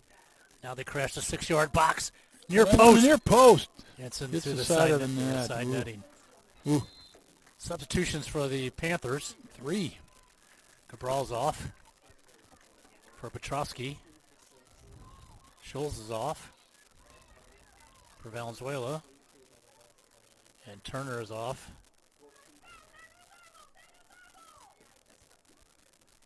for Castillo. So Coach Wardlaw brings some fresh players on. Maddie Ashford plays another short goal kick. Couldn't do that in our day, Bob. No. Never understood why. Had to come out of the box. I don't know who came out with the idea, but Yeah. I'm okay with it. I am too. Andrews. How many times do you just stand there and watch little kids trying to keep it out of the box after they redo it? Yeah, do it over and over again. 10 times. Yeah. It's kind of silly. Dietzick ahead for Livingston. She looks what kind of room she has. Closed in by 3 players. Greenville, good job of defending there. And that was Romeo then. Valenzuela can't keep it in play, and we have substitution for Spalding. Spalding's kind of sprung to life here a little bit. Clara Craig is out.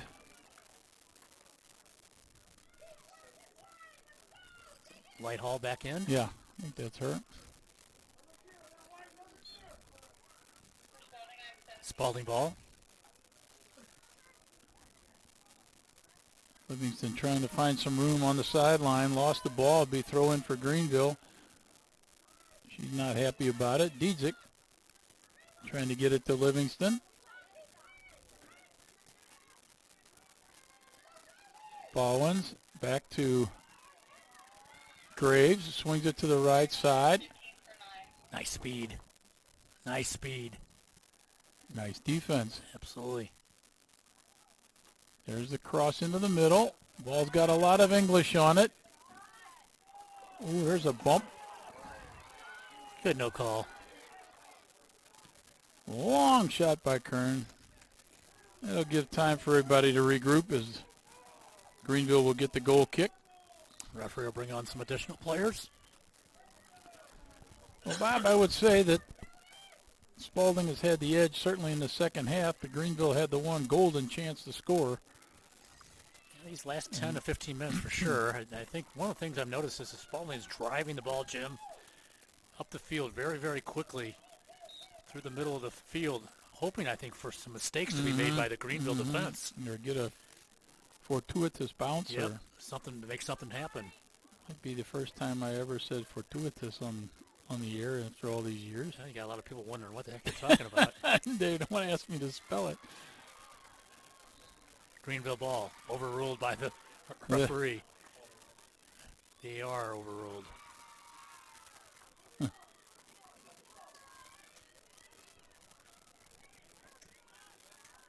Off the throw-in. Spalding can do nothing with it at this point. Goes out of play. Greenville will now have a throw-in. 22:10 to go.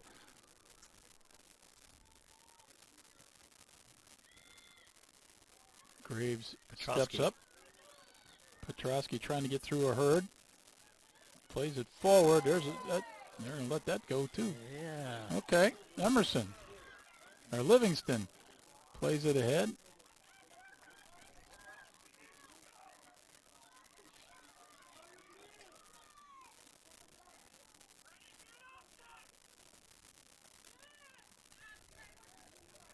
See, they're trying to get that ball more to Emma Livingston too, Bob, to see if she can create some magic. Nice heel pass. Dietzick moves in from the left side. 1 against 2. There's a little push, and it goes out of play. Good shoulder-to-shoulder goal kick. Dietzick's like, hey, did you see that? The referee didn't bite.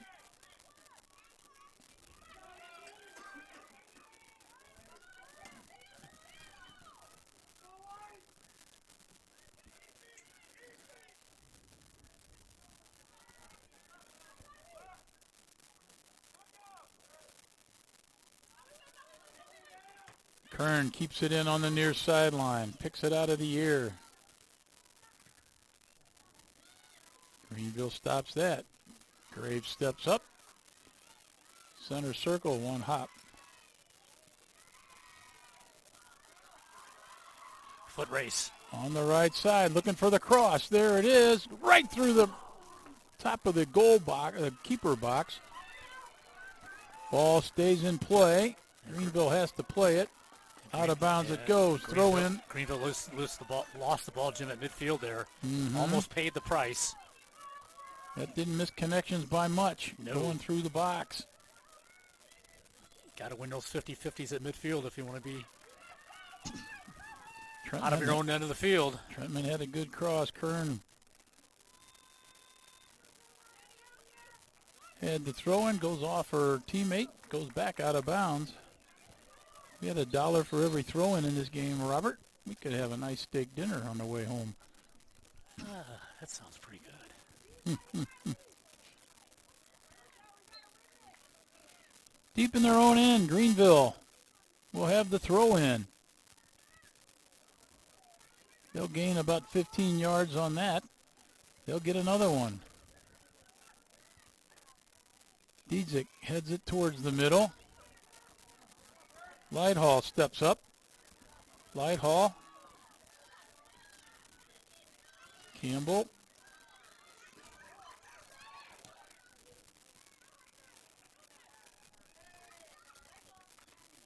Greenville throw.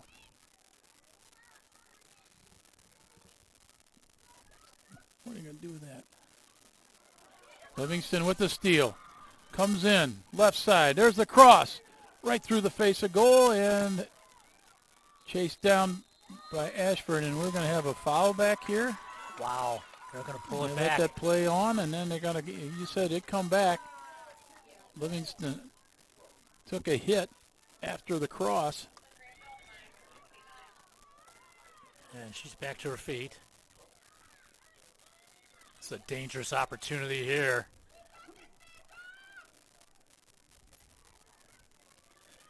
Let's see how Spalding plays this one, Jim.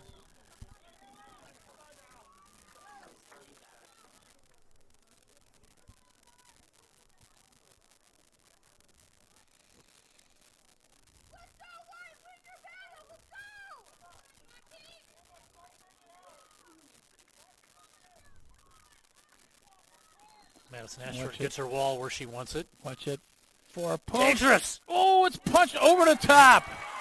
Ooh. It may have hit the bar on the way over. It might have. It may have. Just got a touch on it. Nice ball played in there by Carolyn Lighthall. She'll now have the corner kick to go with it. Yeah, we mentioned that was a dangerous position to take a foul. 17:34 to go. Corner kick. Far post. Foul against. Yeah, foul against Spalding here as they crash the keeper. Ashford pulls herself off the turf. This game has been fairly physical.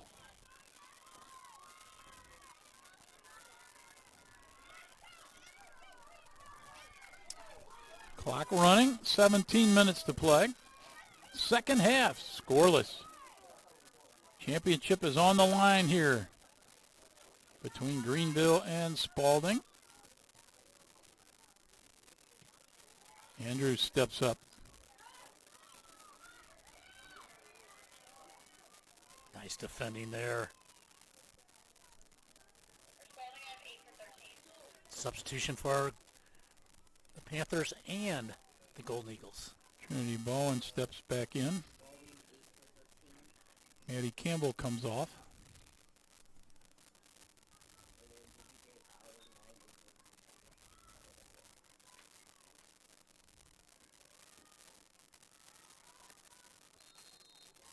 And we have a foul called against Greenville as we near the 16-minute mark. The last quarter of full time. Jim, this is where you really have to dig deep. Andrews takes the kick, won by Greenville. Goes out in front of the Panther bench. Spalding on the throw.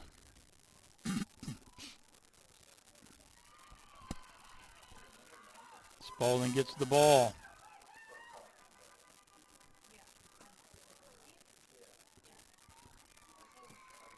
Spalding will get another throw. Can't get it over to the top. Greenville gets possession. They've got room here on this right side to maneuver. Trying to open the field up a little bit. Diedzik beats her girl to the ball. Nice ball there to Price. Christensen out of the back. Moving.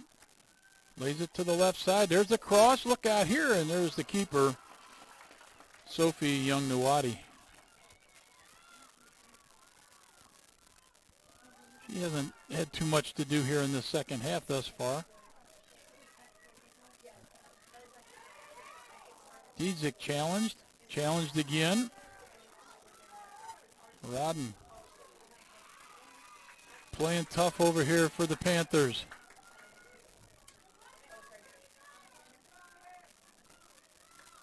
Castillo looking for the throw. Rodden tries to walk it off.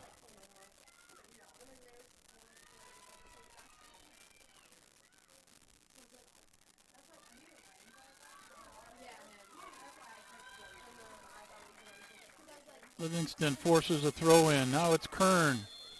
And we got an injury I was wondering if she was going to go to the grass. Referee brings the trainer on. 13:57 to play. Both teams will get a bit of a break here. As Avery Rodden will be attended to.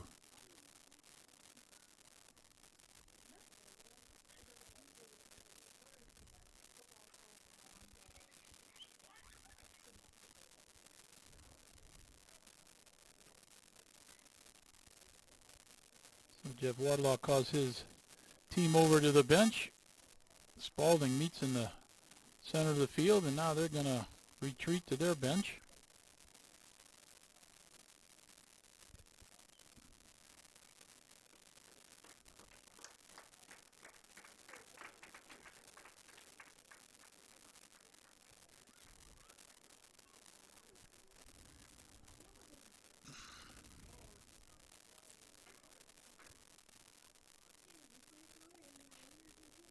Rodden will take the long walk all the way around the field as she heads to the bench. A referee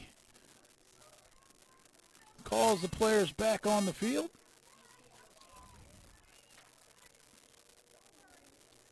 Jacob Post is our head referee here in this one.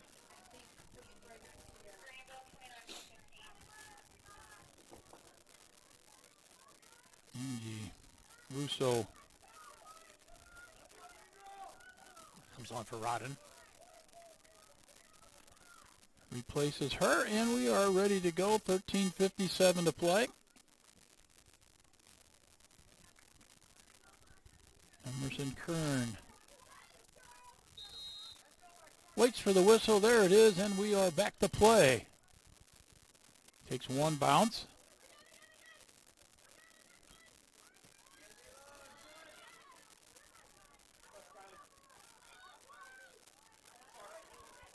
Nice play there by Kern and tip it out of bounds.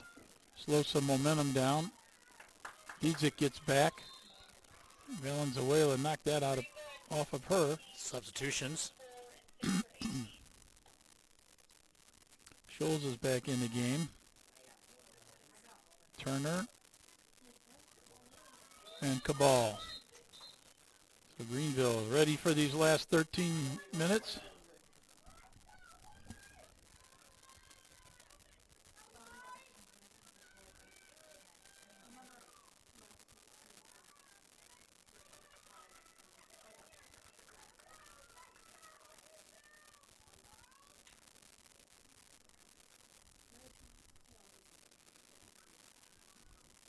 What are we waiting for? They're going to get clock adjustment here. Okay.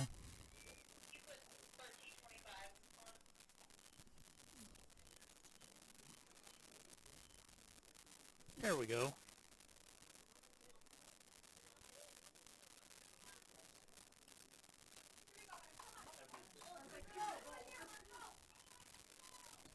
All right, we're back to play. Kern turns it. Dietzick trying to keep it in. And she is met there by Turner, who knocks it out of play.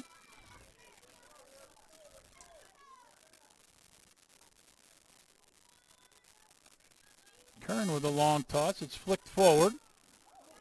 Frick takes an elbow from Unger. But we play on. Throw in. Dietzick leaves it for Kern. Kern with a long toss to the corner. She'll gain good 12, 14 yards on that. Chance here. Ball centered. Goes through the box, running onto it. Oh, a couple bodies go down as Trentman ran onto that. Oh, nice save. Now the ball scoots across the touchline. Under 12 and a half. Russo took a big hit on the far side, Yeah, Jim. she did.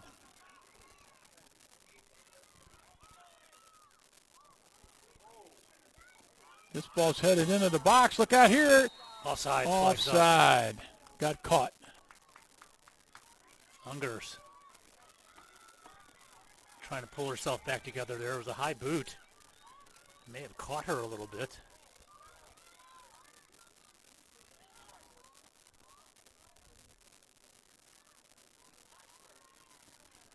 Much like the men's game, this one's going to come down to the nitty-gritty here.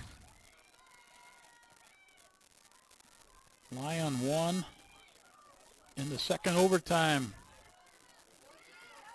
for a 1-0 victory to advance. And this one is scoreless, just as that one was.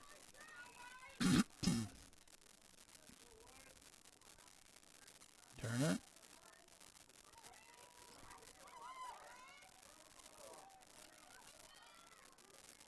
Scholes has Scholes to the outside, edge of the box, cross, blocked by Graves. It'll be a corner kick.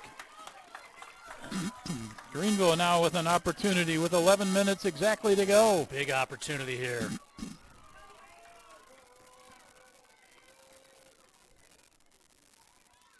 Unger going to take the kick.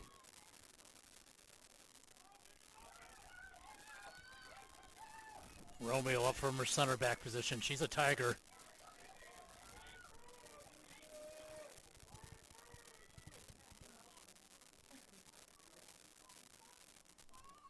Greenville got everybody up here. They do. Here we go.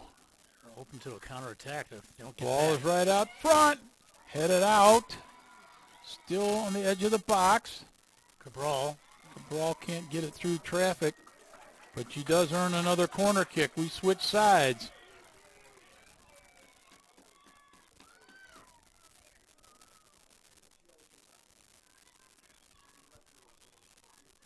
This time Unger goes up.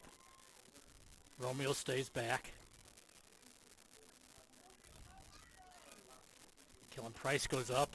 Greenville again crowds the 6-yard box. Wow, there's a lot of players in there. Is it Christensen with the kick? Played short. They go back to her. There's the chip, goes off the side of her foot a bit. Flies across the 18. Yep. I don't think she wanted it to go that far. Too much pace there. Nice now run. Here comes the Golden Eagles.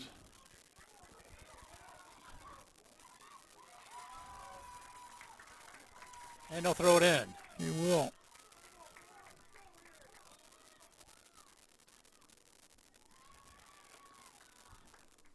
Try to throw in again. Trentman. To Lightall. There's the cross. Boy, 2 players on Emma Livingston. Hard for her to find any space. Now it's Greenville's turn. They cross center line. Scholes looks for the pass Russo. into the middle, and Russo can't catch up to that. Young Nuwadi comes off the line. Good idea by Scholes to take it away from the pressure, but just had a little too much pace on that cross.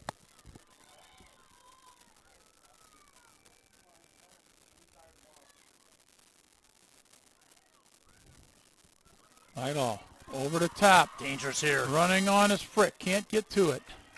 Cleared away. Nice job by Unger. She's played a strong game back She there tonight is. for the Panthers. 8:10 to go.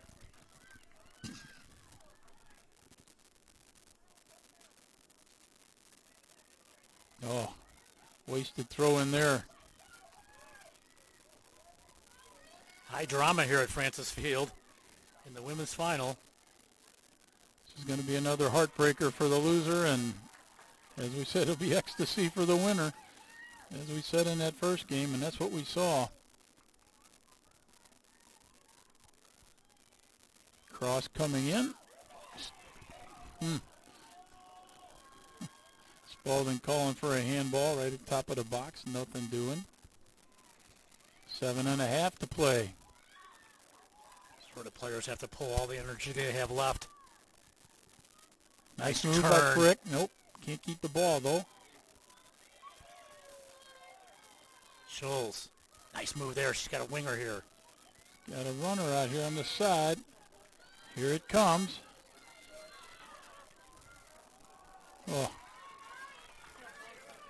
Bear unable to Yep. hold it in. Gave it a go. Couldn't do it. Under 7 minutes to play. All right, I'm going to say it in regulation. I waited this time. Cabral. Bear. See what Bear can do here. Bear looking for the cross. Look out here. Young Nuwadi brought it down. They did have her backing up there a bit. The freshman lets it go. Diedzik to Kern. Kern going long. Greenville has the answer.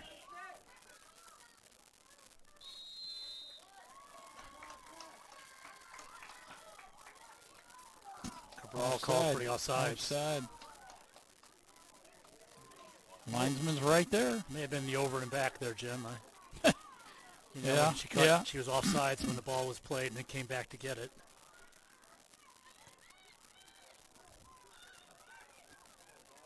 Off the restart, first touch went to Greenville, but then Spalding shoots it into the box. Maddie Ashford rolls it forward. Kim, Andrews, they've been really strong across the back. Oh, yeah. And we're going to stop the clock. Bring on substitution. So do they start that at a certain time? They do. They usually start it if a team is ahead and you bring a player on. I've never seen it when you're tied.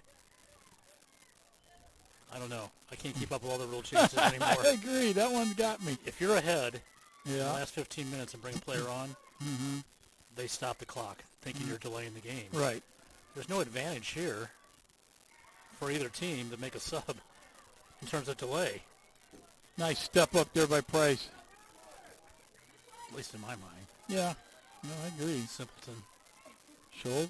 Nice ball from Scholes. She's down. Graves clears.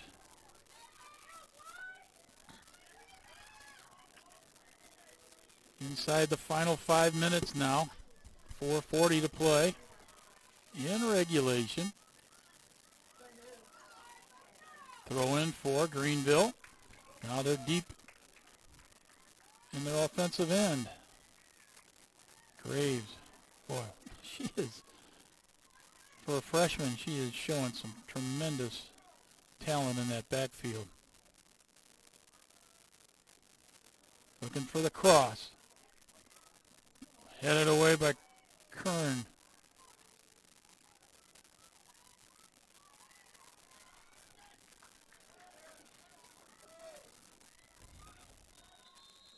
And we're stopped the clock for another substitution. 3:58. Spalding with the throw in.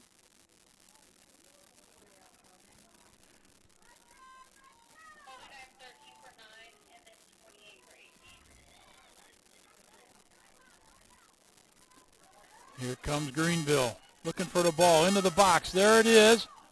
Ball comes down. There's a herd, and it's cleared out by Spalding. Greenville recovers. This is blocked.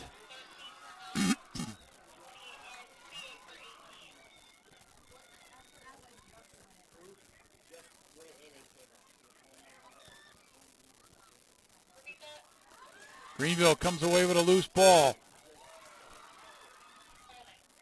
Andrews clears.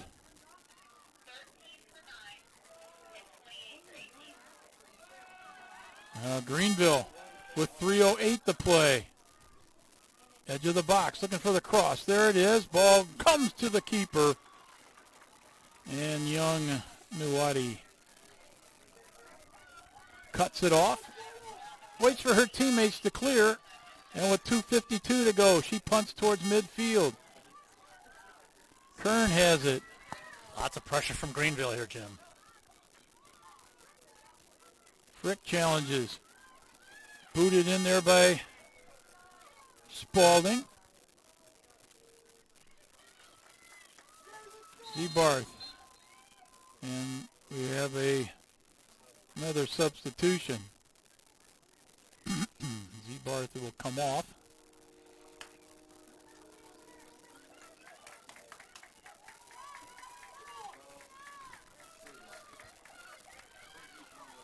Dietzick is back in.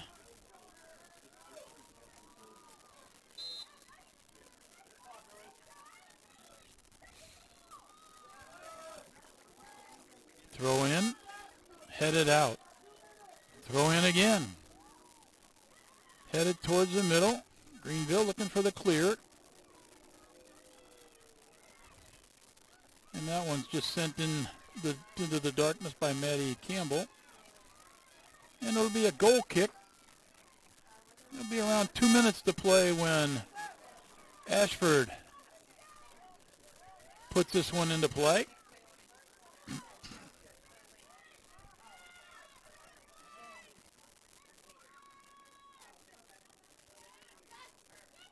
First touch goes to Spalding, and out of bounds it goes. Greenville will get the throw.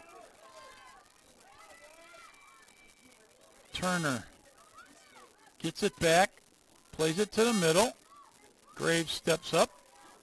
Scholes gets ahead on it. Kern boots it down the field.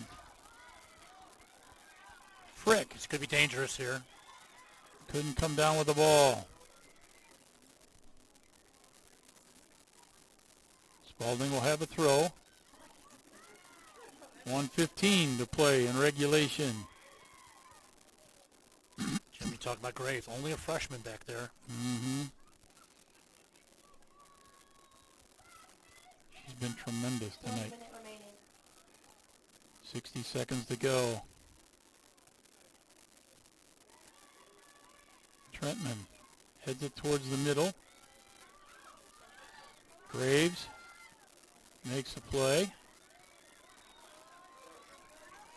42 seconds. Bodies go down. Foul called against Spalding.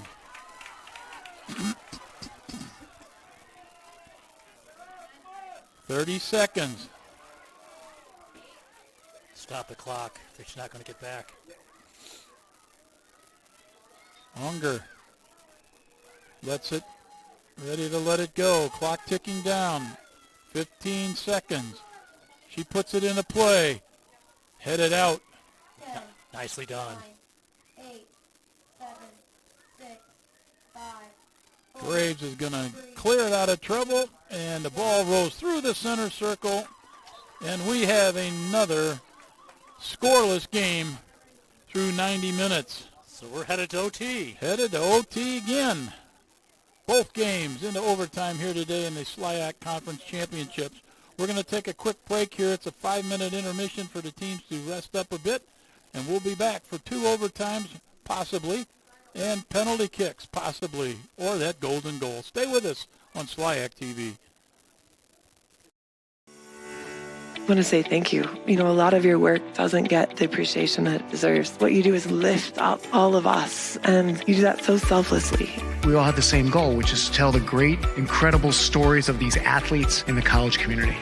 That is why we are a great team as storytellers in this room, is we have to work together through really challenging, sweet moments. Thank you to college sports communicators all across the country.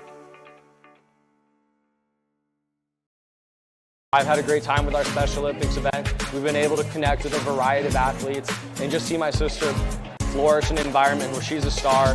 It's at the heart of Special Olympics and everything they do. The inclusion's massive, and Division III is the best environment to foster that in.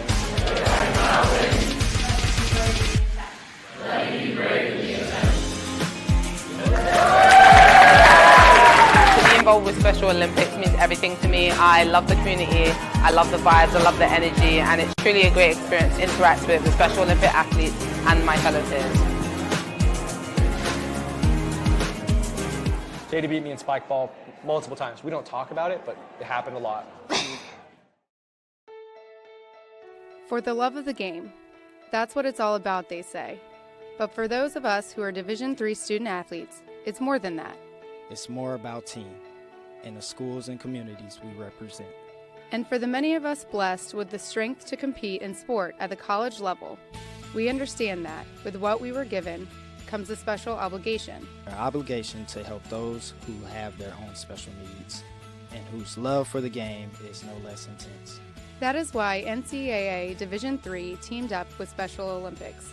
Since August of 2011, we and others from Division III campus communities have volunteered more than 250,000 hours, time away from the classroom and practice field, reaching across the country to coach and mentor Special Olympics athletes. And to learn that in giving, we receive so much more in return. Help us keep that dream alive. Be part of it. Get involved. You can make a difference. Join us in celebrating the efforts of more than 4,700 athletics, communications, and creative professionals throughout the United States and Canada. Learn more at cscommunicators.com/celebratecsc.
We have played 90 minutes of regulation, and we have yet to see a goal scored in this one.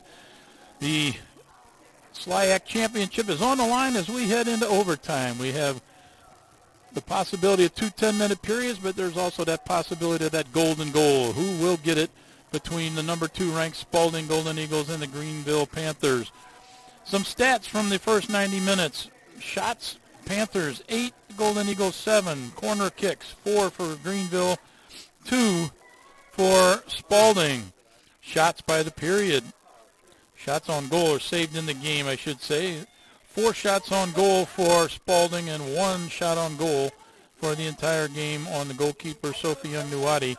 She's got 1 save. Fouls, 12 for Greenville, 10 for Spalding. So, Bob, you're predicting a goal? I am. I think we'll have a goal here. I think one of these teams will break through, Jim, and win this one straight up. Okay. There's not much that separates these two teams. No, there really isn't. It's another 90 minutes of shutout soccer for Spalding. You know, neither team has really imposed their will on the other side, Jim. Both teams have had good moments, good runs. You know, like I said, Greenville was 9-1-1 in their last 11 games. And Spalding has won 13 of their last 14, all via shutout. The only time they gave up a goal, any goals in those stretch of games, was to Greenville. Yeah, they had not given up a goal since early September until they played Greenville here. They've scored 63 and given up 9 on the year. Greenville scored 55 and given up 22. Clearly these are the top 2 teams in the conference meeting in the final. Again, one of these teams is going to be crushed when they lose this game. The other one is exalted about going to the NCAAs. We have the referee coming over to make sure some things are right. Talking to the athletic director here. Somebody got car lights on? Somebody may be misbehaving somewhere. I don't know. It could be. Who knows? 10 minutes is the first OT period. Jim Plyman and Bob Richards with you here on SLIAC TV. Well, the referee is running to the far end of the field to check on something. So you're going to move those kids? Yeah, there's some kids sitting behind the goal playing around, not knowing that they're interfering with the game, so they're being chased to the sidelines. Kick the ball back there. Go get the ball, young man. big bad referee scared him. Yeah. There he goes after the ball. I like it. Poor little guys. We're just having a little soccer yeah, fun back they're there. Just goofing around. All right, here we go.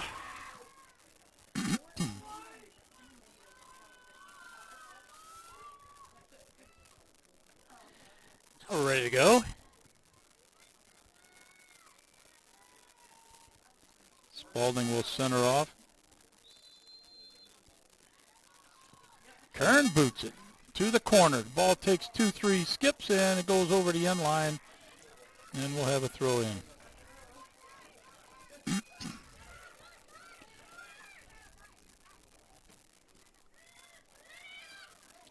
Graves heads it towards the middle of the field. Campbell picks it up. Whitehall moves it forward, looking for Emma Livingston. Livingston has Touche. Touche with a nice cross, far post. Ashford gets up and knocks it down. Oh, she palmed it down. She did. There was a player on that far post. Here's another one put in. Skips into Maddie Ashford. Ashford really tested on that one. Ball's played to Unger. Unger has it on the far right side. Lofts it towards midfield.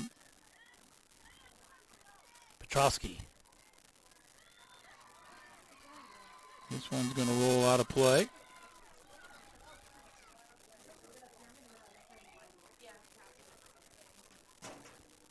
Andrews.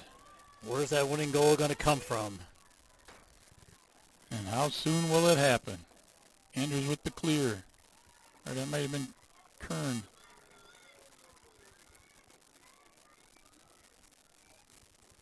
Greenville in the white jerseys.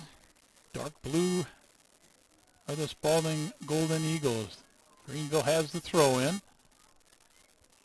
They play it back. Broken up there. Ball comes to the middle. Pinball's around. Cleared.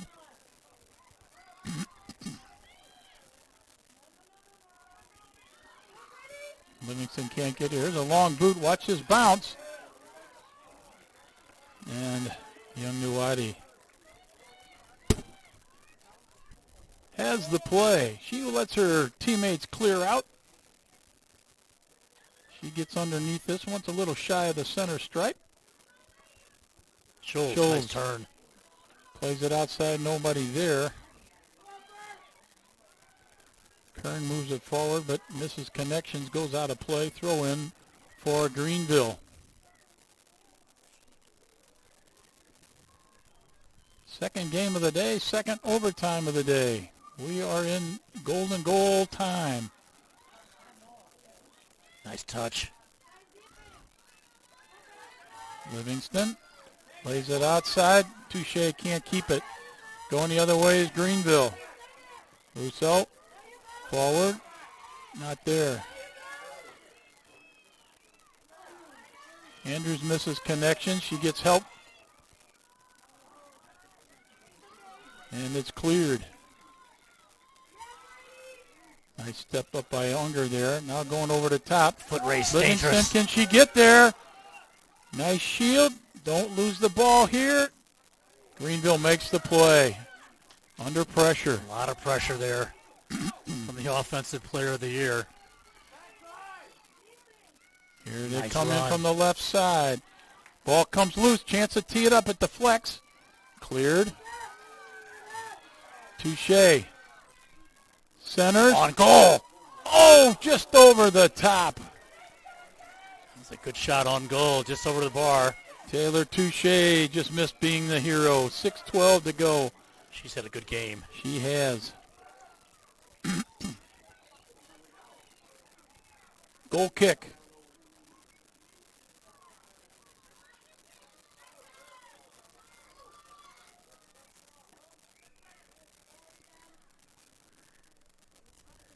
Unger with a long boot.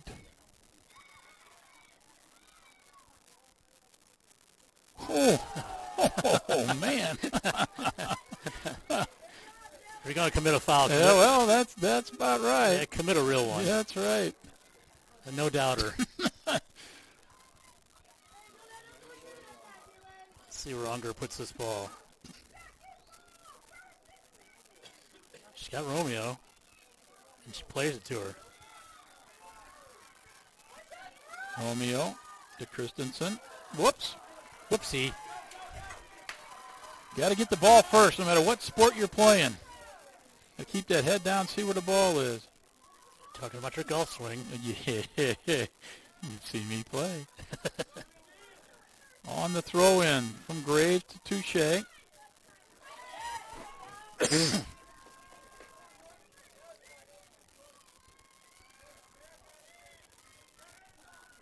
Smith lays it outside. Peyton Turner. Turner launches it to the box. Headed away by Andrews. Mulati picks up the ball that easily bounces to her in the box.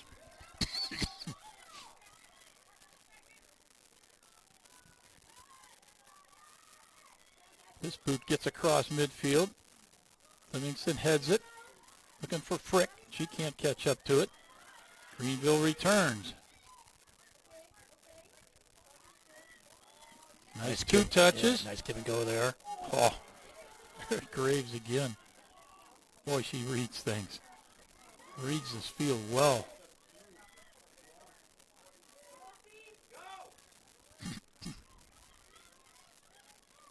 That took a little too long to develop. Nice job by Turner to win that ball.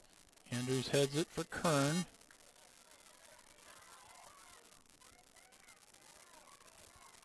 Diedzik. Foul's going to go against Draws a Greenville. foul. Just 3:35 to go here in this first OT. These 10 minutes go pretty quick.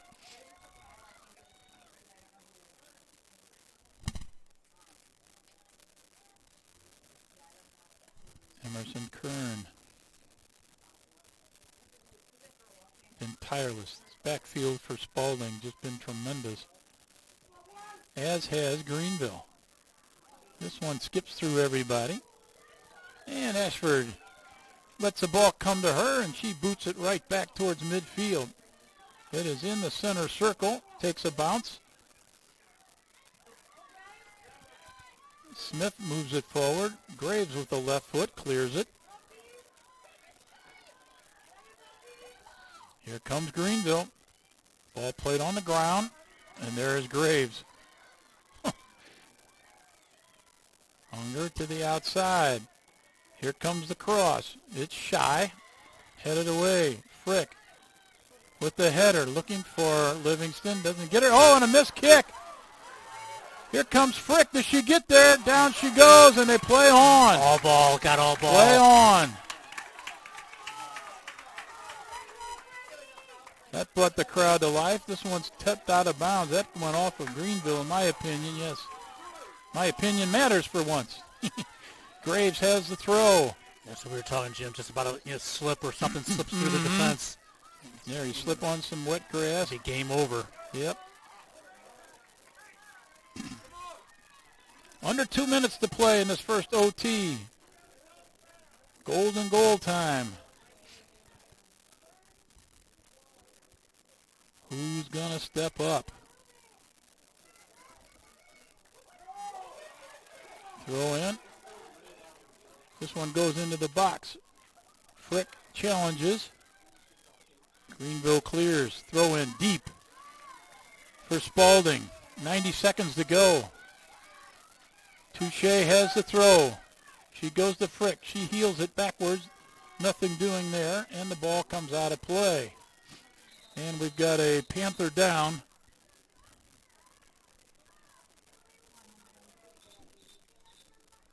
Referee brings on the trainer.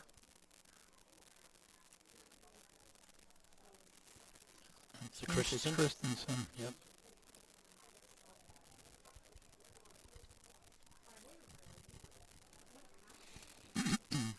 This will give everybody a breather, unfortunately.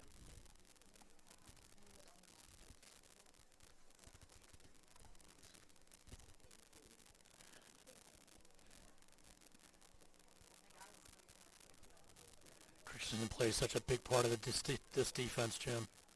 And she can get up the field in the attack.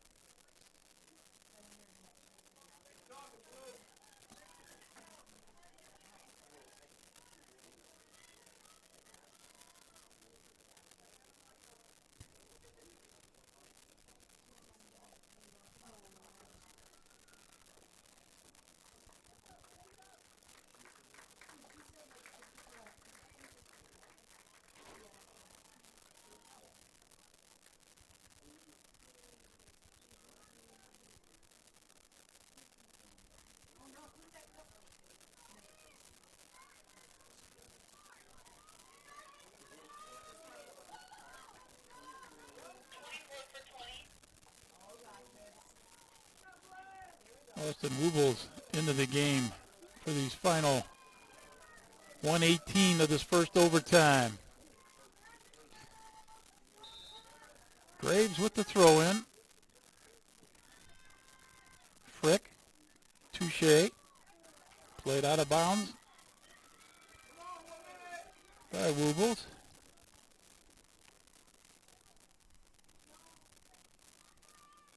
Touche trying to go over all the defense. She does, but the ball's going to roll over the end line. That'll be a goal kick for Greenville.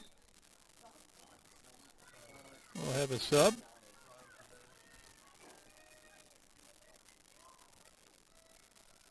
Looks like Robin's on for Bear.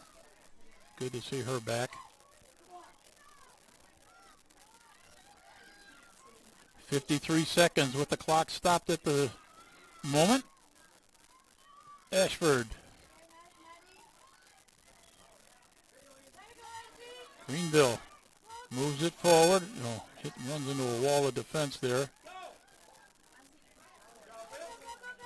Wubles plays it forward. Nice job. Greenville making a move here. Smith plays it in. Look out here. Somebody's got to get a foot on this. Ball's loose. Followed up. Oh, and it hits the side of the net. Oh. Another great chance. Wow. Nerve-wracking time there for the Spalding Eagles. They just couldn't get a foot on the ball there. 8, 7, 6, 5, 4. Goal kick was taken. Kern clears again, and that'll do it for the first 10 minutes of overtime here, and we will take a short break here. It's only 2 minutes this time, and we'll be back for the second exciting TV.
We now head into the final 10 minutes of overtime.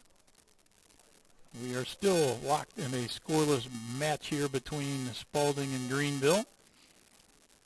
And Bobby, this one is going to be, jubilation and pure agony. Agony, exactly. Yeah, I just, you think about these teams doing their summer work and getting ready for the season. You play 18, 19, 20 games.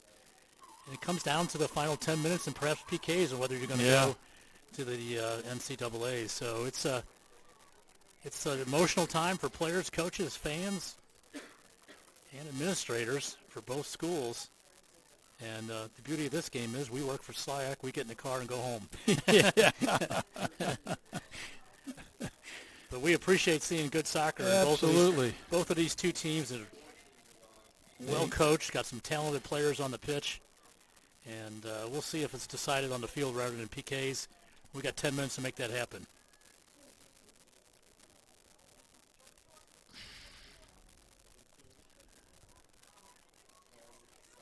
Greenville will go left to right in this second OT. Spalding will go right to left. What's interesting, Jim, I don't think we've seen Petrowski and Cabral on it up top at the same time. So this may be a little bit of a new look here as we get into the second overtime. As maybe Coach Wardlaw says, let's go for all the gusto we got. Putting both my strikers out there. Let's do this. And let it go. Somebody get us a winner here. We got some possibility of rain coming here, not too distant future. Running, streaking down the right wing, and then losing possession was Spalding. That was Touche.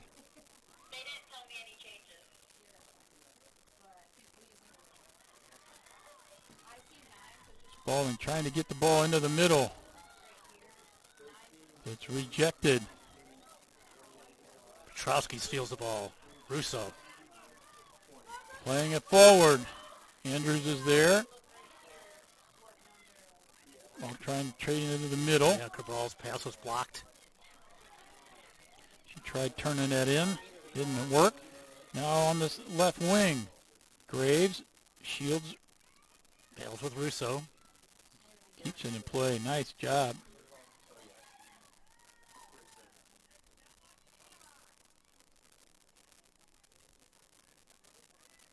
At the edge of the box. Petrowski gets the shot. Save made. Right into the hands good of the idea. goalkeeper, young Nuati. Good idea. Taking a shot from top of the 18.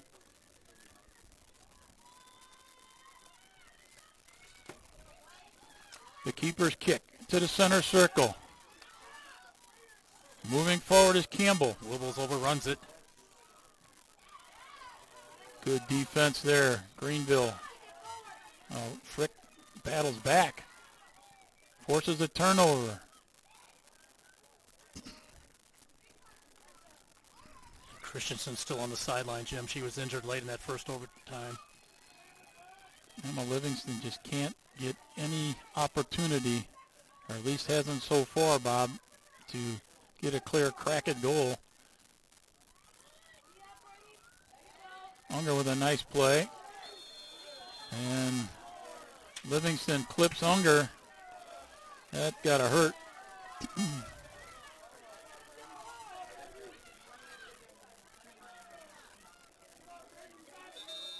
Referee stops the clock. Stop the clock, 7:39. Referee brings on the trainer. We've said that quite a few times today. We have. Both games, men and women. This would be a big loss for... I haven't seen anything malicious, but no, players have been clipped. Yeah.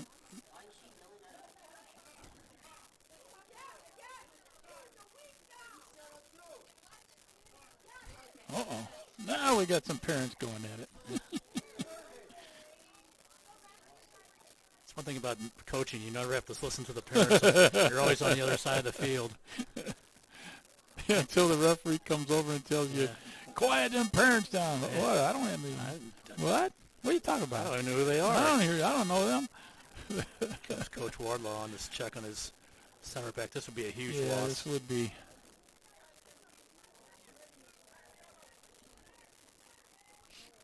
I see Christensen moving around on the bench over there, Jim. Perhaps they can get her back on the field. Walking gingerly. She's doing her best to jog off. Making they're going to need to She get her won't be back out. on Yeah, she won't be out long. I got a feeling. very quickly. I don't think Coach Wardlaw may even sub for her. He may move some players back and bring her on as quickly as he can with the referee to wave her on. Well, a player is coming on.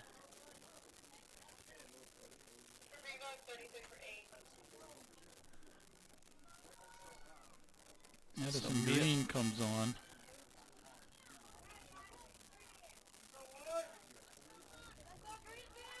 Yeah, she immediately goes to the center stripe, and that's a tough spot to come in and just kind of. I think I would have played the where you didn't need a substitution, Jim. You just play short for a second or two. Yeah, she's standing on the sideline over there. Are you going to bring her in? Bring her back It's like in? the fourth official's talking. Yeah, she's going to come back. Nope.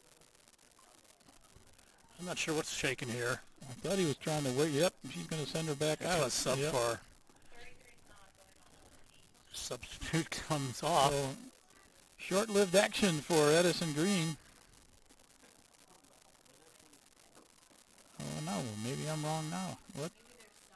They're going to do what I said, Jim. They're going to play, start this replay and ask the referee to bring her back on.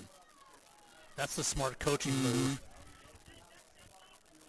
You want to get the ball down the field and then have the referee bring her right on.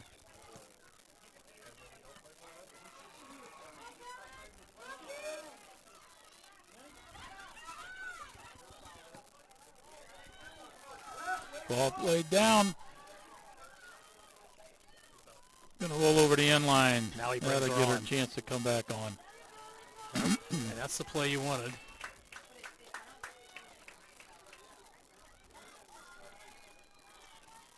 Spalding will have a goal kick. Sophie Young, Uwadi.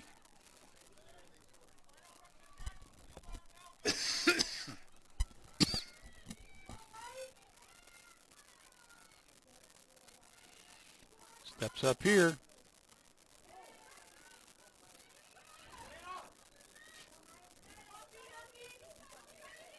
Diedzik. Looking for Livingston. They miss connections. Kern. Going to wing it with this left foot here. She goes to the middle. And there's Unger breaking that up. Andrews sends it forward. Ball's got a lot of spin on it here. Going to go out of play. 6:20 to go. Emma Livingston with a race along the left wing. Livingston into the box deep. Centers. Ball deflects, and it is cleared. Now, Livingston is down, and they clear it out and out of play.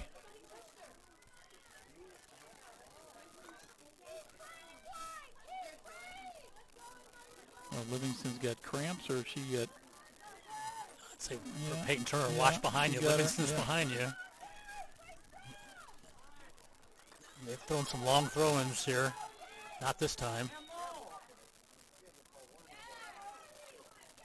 Kern. Ball takes a bounce. Livingston trying to work through a couple of defenders. Livingston has a half a step. Turns, crosses. Oh, and it swings by. That's a bad hop there. By Touche. Greenville gets the clear. Cabral. And they get to the ball first. Cabral with a race with Graves down the left side. The ball goes out of play.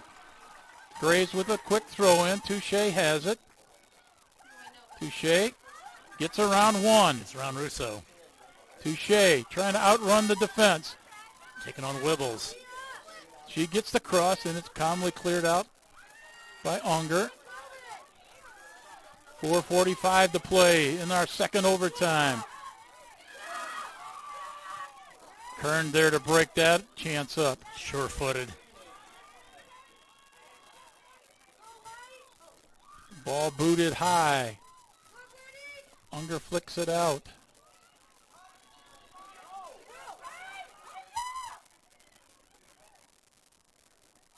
Russo gets a touch. Throw-in goes back to Spalding. We have played 106 minutes here. 116, excuse me. See, I told you my math sometimes. That was simple and I messed it up. Ball goes deep and over the end line. It'll be a goal kick for Greenville. We are 3:50 away from going to PKs. I, for one, hate seeing that, but it's the way they got. You got to have a winner.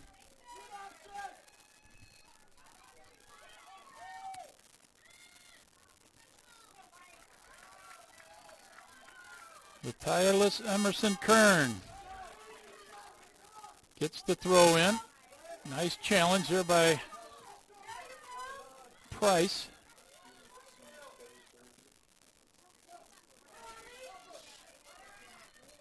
Greg sends it ahead just a little bit too far for Frick. Just want to take your time here if you're the keeper. Make sure you get a good punt. And she does. That's a beauty. Hang time and all. That's a foul from behind. That should be. Yeah, Graves gets Cabral. And we'll stop the clock with 2:53 to go.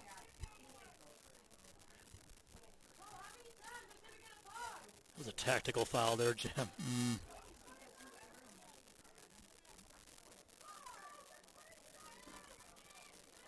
He's going to have to take the player off. It's one thing you have to do, Jim, if you're a player, you stay down, you're inviting, you're giving yourself an invitation to being taken off. Unger. When we resume, 2:53 to go. Is there any magic for Greenville on this restart?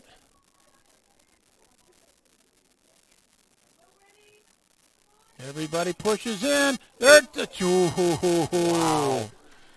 This ball came down on the thigh or top of the knee. Couldn't control it.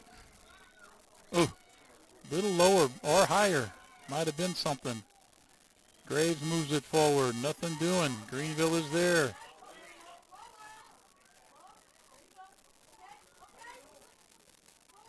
Petrosky, a little miscommunication there. Nice ball, bringing it down the ground. Livingston. Wibbles gives chase. Center. Oh, big play there. Is that Romeo? Made the stop on the cross. 2:06 to go. Graves up from the back, sends it into the middle. Nobody home.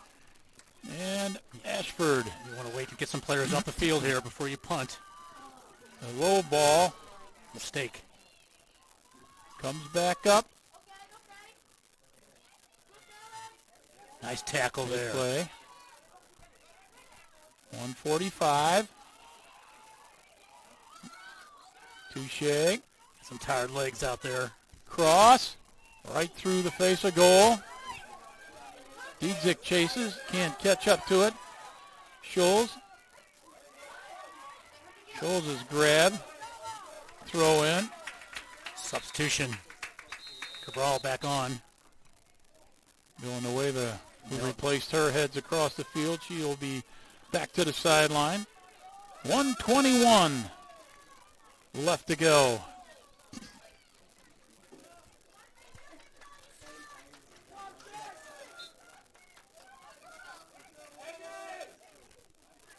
Kern breaks up the throw in. Greenville kicks it out of play.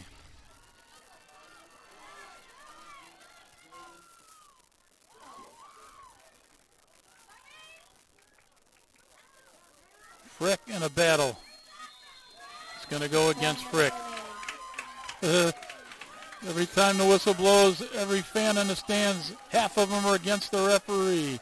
52 seconds to go. Nice step up. Kern going long. Again, looking for Livingston. She has it on the near wing. One-on-one here. Livingston gets around one. Looking for some room. Going to the far side. Frick has to chase it down. And that's going to go over the end line. Goal kick. We're going to head to PKs, Jim. I do believe you are correct, sir. There's just not enough time here to generate. Nope.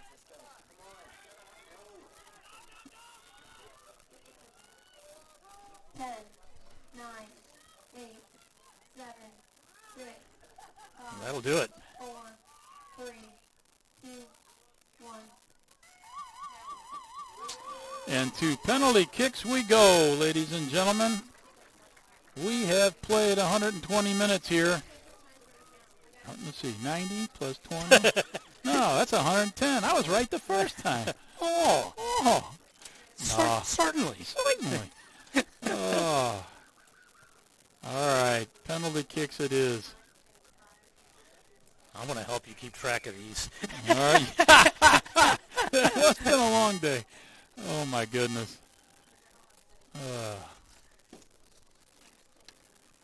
What a game. What a game. What a game. And I imagine Scholes is going to be seeing that breakaway for a long time.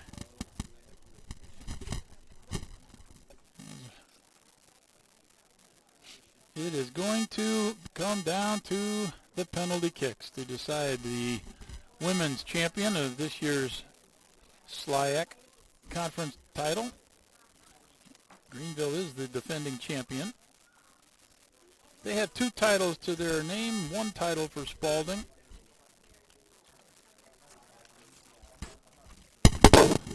Have to be so impressed by both teams' defense, the way both defenses just stood tall. And we also remind you, after the game and the celebration of whoever wins this one, there will be tournament awards, season awards, all conference awards, and the MVP of the tournament.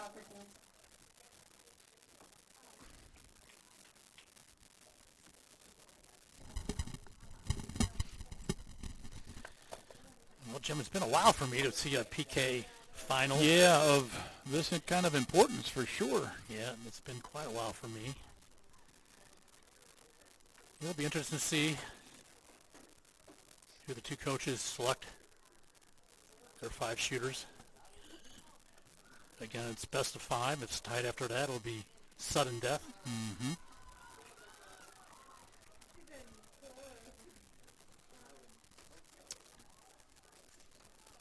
You know, pretty even match throughout, Bob. I mean, you know, each team had a couple spurts, but nothing sustained. It's certainly the field wasn't tilted very much throughout this game. It's the kind of championship game you want to see. Yeah. And just, you know, the burden that goes on the keepers in this game with that big goal behind them, that's tough. Yep. That's tough. Then again, you look at the kickers and you think, anybody can put that in, and maybe not so much.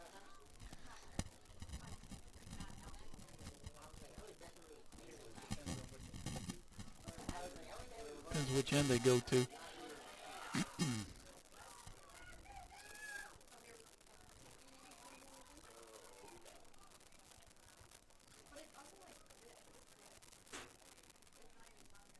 All right. Each team has to bring out 5, right? Yep. After the 5, you alternate. Unless the rules have changed on me again, you've got to have 11 players on the field are the only ones who are eligible. Yeah, okay. But you don't have to put the 5 that are going to shoot in a... No. You don't have to declare who those are. You don't have to put those in a pod. No. Okay. I think you do declare them. But all 11 players will stay on the pitch here. Probably locked in arms. Hoping to see their teammates score or their keeper make a save. Such a tough thing to do. It is. And then, you know, how many times if you're Spalding, that's a long bus ride home. And how many times you've seen a ball hit the post or hit the crossbar. Or, you know, a player just send one off into space. And it's not easy. Nope. It's not easy. I'm not sure what all the discussion is that's going on, but you have a senior keeper for Greenville versus a freshman keeper for Spalding.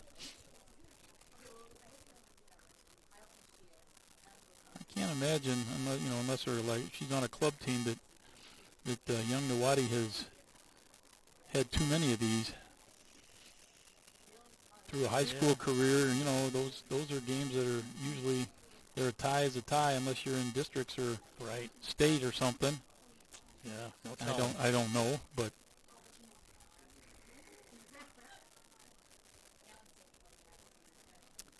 it has been a long day of soccer here at Greenville, and we certainly haven't seen too many goals.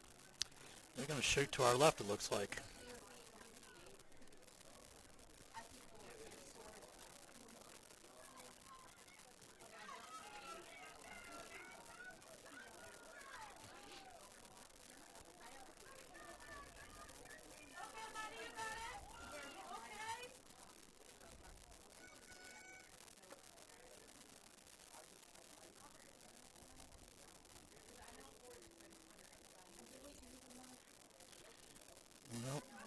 Sure, Jim, about how they. Oh, it's sure taking long enough. Yeah. Let's say that. I saw Wibbles come off, and she was on at the end of the overtime. Yeah, so I was going to ask you about that. Maybe you can bring your 11 on that you want now. We'll see. That didn't used to be the case, right? Back in our day. Back in our day, you had to go with the 11 that were on the field when the whistle went. That's right. I mean, we're not Neanderthals, but close to it. Well.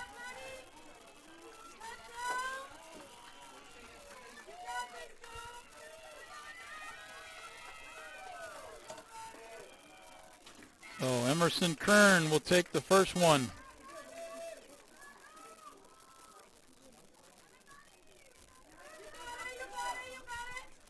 For Spalding. Whistle blows. Kern attacks, shoots, score!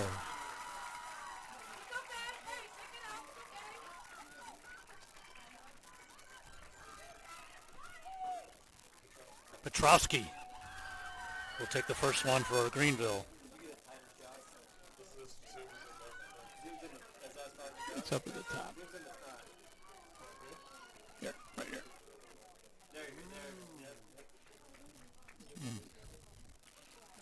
Petrovsky, a couple steps behind the ball. She ready? Gets the whistle. She scores. So we're 1-1 after round one.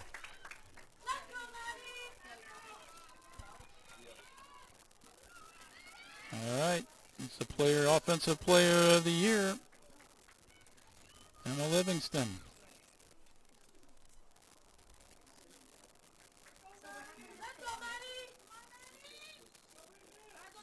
Shoots. Crossbar. It's good. Crossbar underneath just snuck in on the goal line. Woo! Oh, that was tight. Yikes.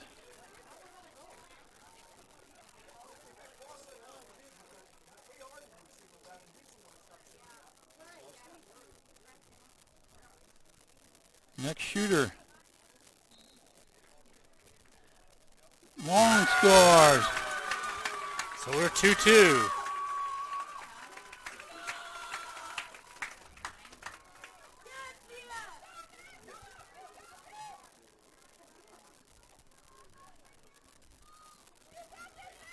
Looks like Craig, Jim, coming up to take this one.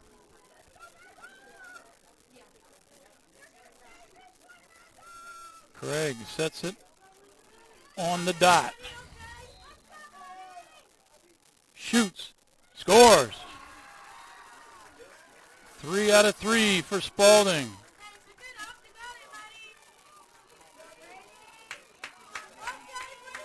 Cabral. I'm sorry. Yep.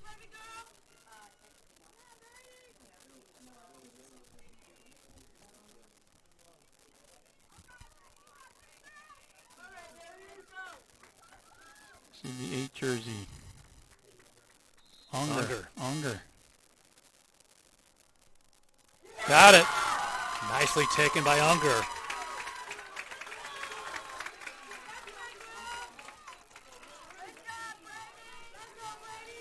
This will be Clara Andrews. Round 4.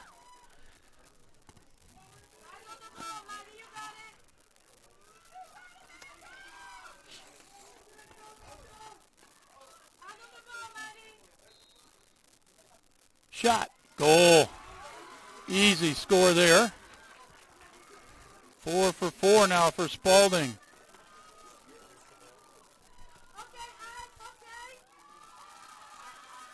Cabral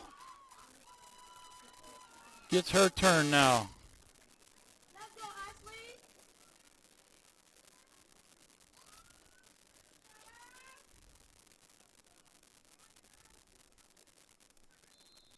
Whistle blows. She strikes.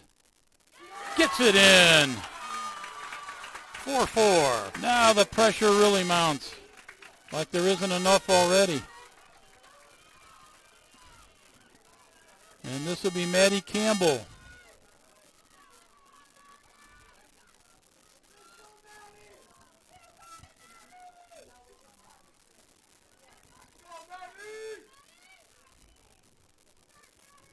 Ashford's ready. Campbell is ready. Referee says go. Campbell shot. In. Now the pressure. Have to make. Gotta make. Gotta make. Jordan Smith. Jordan Smith can send us into round 6. Sophie Young-Nuwadi hoping for the save. Game on the line.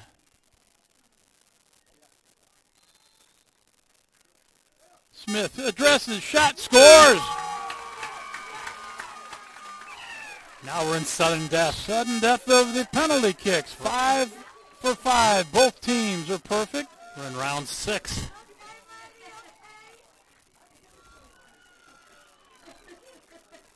This is Emma Schumann.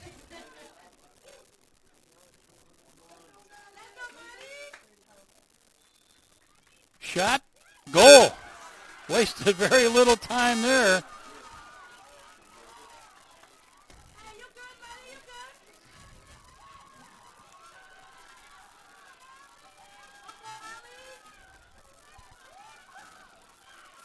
Now it's Scholes.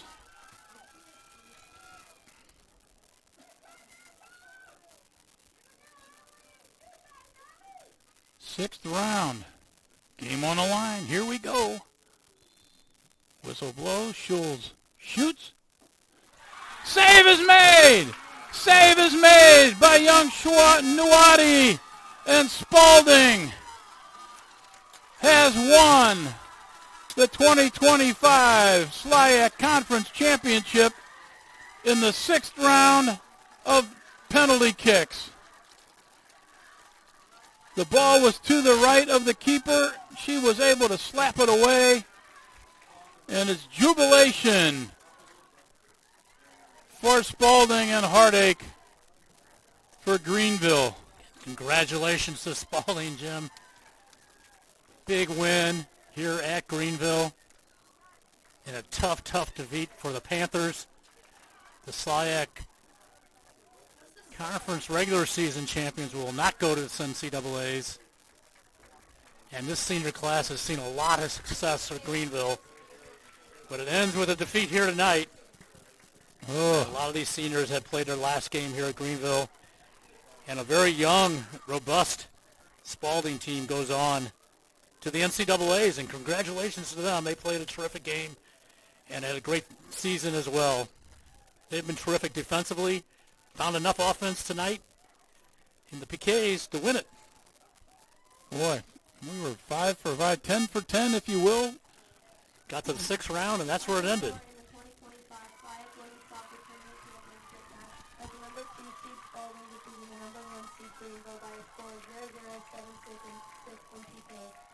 The Golden Eagles now have a record of 14-4-1 and will advance to next week's first round of the NCAA tournament. The Panthers end their season with a 13-5-1 record. Please remain in your seats. The award ceremony will begin in approximately 5 minutes. So we're going to take a little break here, and we'll come back for the award presentation and ceremony.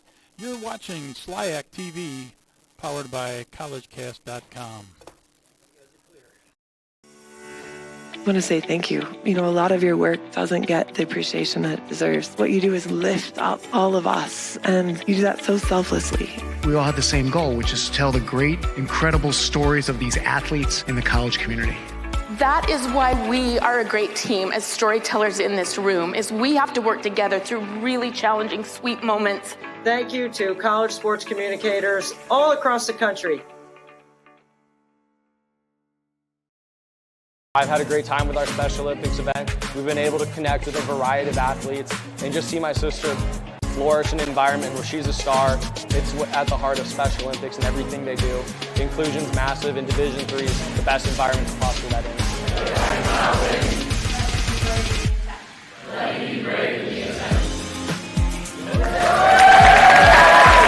To be involved with Special Olympics means everything to me. I love the community, I love the vibes, I love the energy, and it's truly a great experience to interact with the Special Olympic athletes and my fellow peers. Katie beat me in spike ball multiple times. We don't talk about it, but it happened a lot. For the love of the game. That's what it's all about, they say. But for those of us who are Division III student athletes, it's more than that. It's more about team and the schools and communities we represent. And for the many of us blessed with the strength to compete in sport at the college level, we understand that with what we were given comes a special obligation. Our obligation to help those who have their own special needs and whose love for the game is no less intense. That is why NCAA Division III teamed up with Special Olympics. Since August of 2011, we and others from Division III campus communities have volunteered more than 250,000 hours, time away from the classroom and practice field, reaching across the country to coach and mentor Special Olympics athletes. And to learn that in giving, we receive so much more in return. Help us keep that dream alive. Be part of it. Get involved. You can make a difference. Join us in celebrating the efforts of more than 4,700 athletics, communications, and creative professionals throughout the United States and Canada. Learn more at cscommunicators.com/celebratecsc.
Congratulating the 2025 regular season champion Greenville University with a 7-0-1 SLIAC record this fall.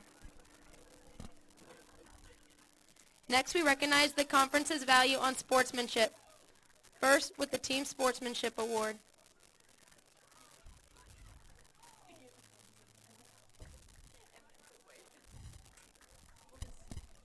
Well, now they're all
ceremonies after the game. These will be We will awarding. start by congratulating the 2025 regular season champion, Greenville University, with a 7-0-1 SLIAC record this fall. Next, we recognize the conference's value on sportsmanship. First, with the Team Sportsmanship Award, given to the team whose players, coaches, and fans best exhibit the principles of good sportsmanship. The recipient of this 2025 Women's Soccer Sportsmanship Award is Blackburn College. As we move to recognizing individual student athletes, we ask the individuals being honored to remain on the field for a group photo after you pick up your award. Continuing to recognize the importance of sportsmanship, our next honor will be recognizing one individual from each conference team selected by his coach and teammates who throughout the season best displays the ideals of sportsmanship, the 2025 Women's Soccer All-Sportsmanship Team. From Blackburn College, Janelle Nauman. From Eureka College, Natsy Garcia. From Greenville University, Maddie Cook. From Lyon College, Emma Ramore. From Mississippi University for Women, Avery Bartlett. From Principia College, Shayla Kelly. From Spalding University, Alyssa Oshner. From Webster University, Sienna Inouye. And from Westminster College, Kendall Chiggis.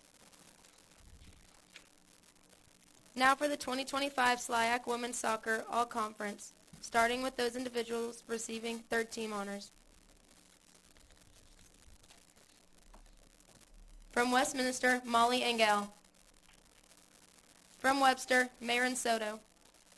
From Blackburn, Grace Vidmar. From Lyon, Caitlin Valdurez. From Webster, Riley Capozzo. From Westminster, Faith Coates. From Westminster, Caitlin Halamasek. From Webster, Jasmine Hubbard. From Webster, Sienna Inouye. And from Principia, Michaela Kurtz. Now the 2025 All-SLIAC second team. From Spalding, Carolyn Lighthall. From Westminster, Claire Sanders. From Westminster, Fiona Shelp. From Westminster, Addie Curtis. From Greenville, Angie Russo.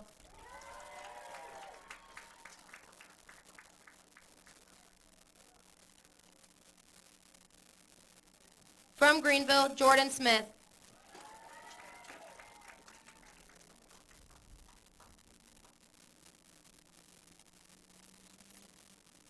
From Spalding, L. Trentman.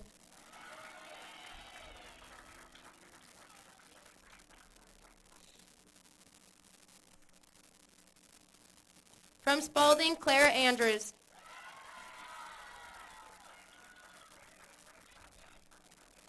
From Westminster, Shia Nortrup. From Greenville, Brady Unger.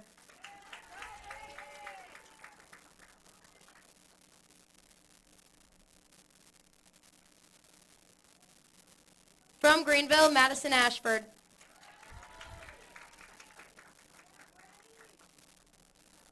And from Westminster, Reagan Chigas.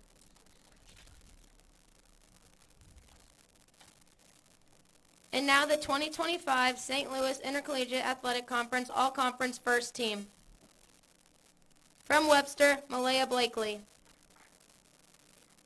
From Greenville, Ashley Johnston Cabral.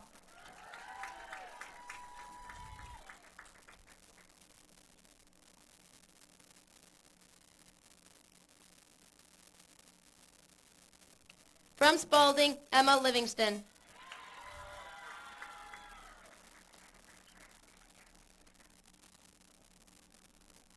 From Spalding, Clara Craig.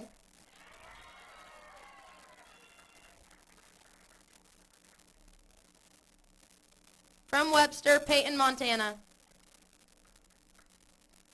From Greenville, Allison Schultz.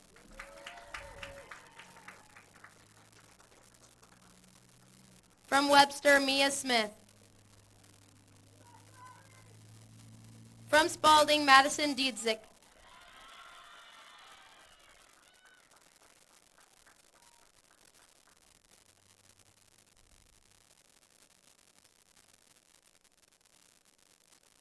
From Spalding, Emerson Kern.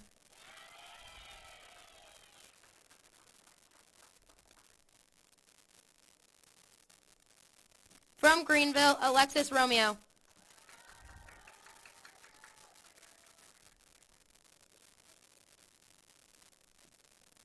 And from Spalding, Sophie Young-Nuede.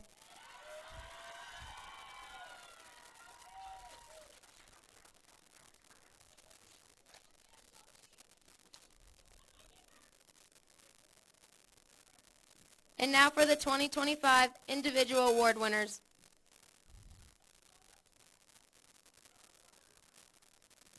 The 2025 SLIAC Freshman of the Year from Spalding University, Sophie Young-Nuede.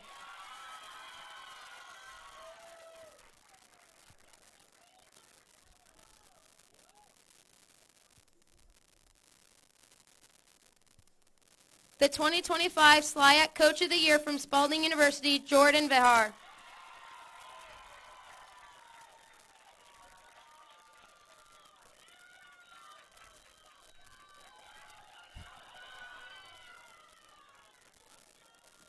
The 2025 SLIAC Defensive Player of the Year from Spalding University, Emerson Kern.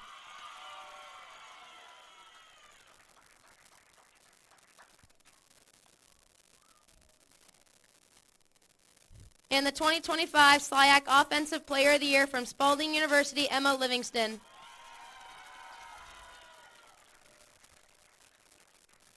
We ask you keep your attention on the field so we can recognize the 2025 All-Tournament team.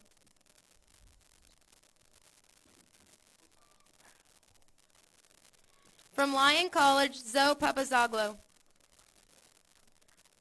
From Principia College, Kiera Smith. From Webster, Mia Smith. From Westminster, Reagan Chigas. From Greenville University, Madison Ashford and Kellen Price.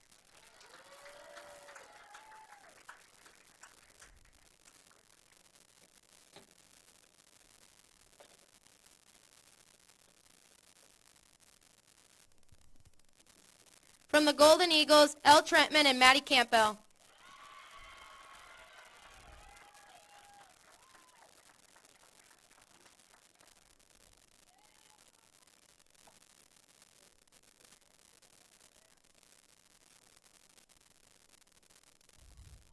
And the most valuable player of the 2025 SLIAC tournament, Emerson Kern.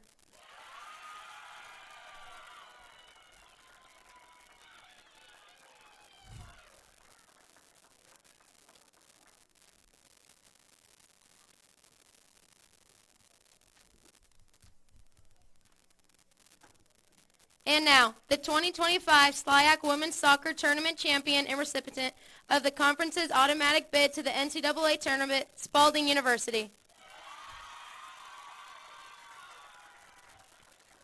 The NCAA will announce the 2025 tournament field, including sites and matchups, online at www.ncaa.com on Monday, November 10th. Ladies and gentlemen, the St. Louis Intercollegiate Athletic Conference and Greenville University, thank you for your support of our student athletes. Please drive home safely.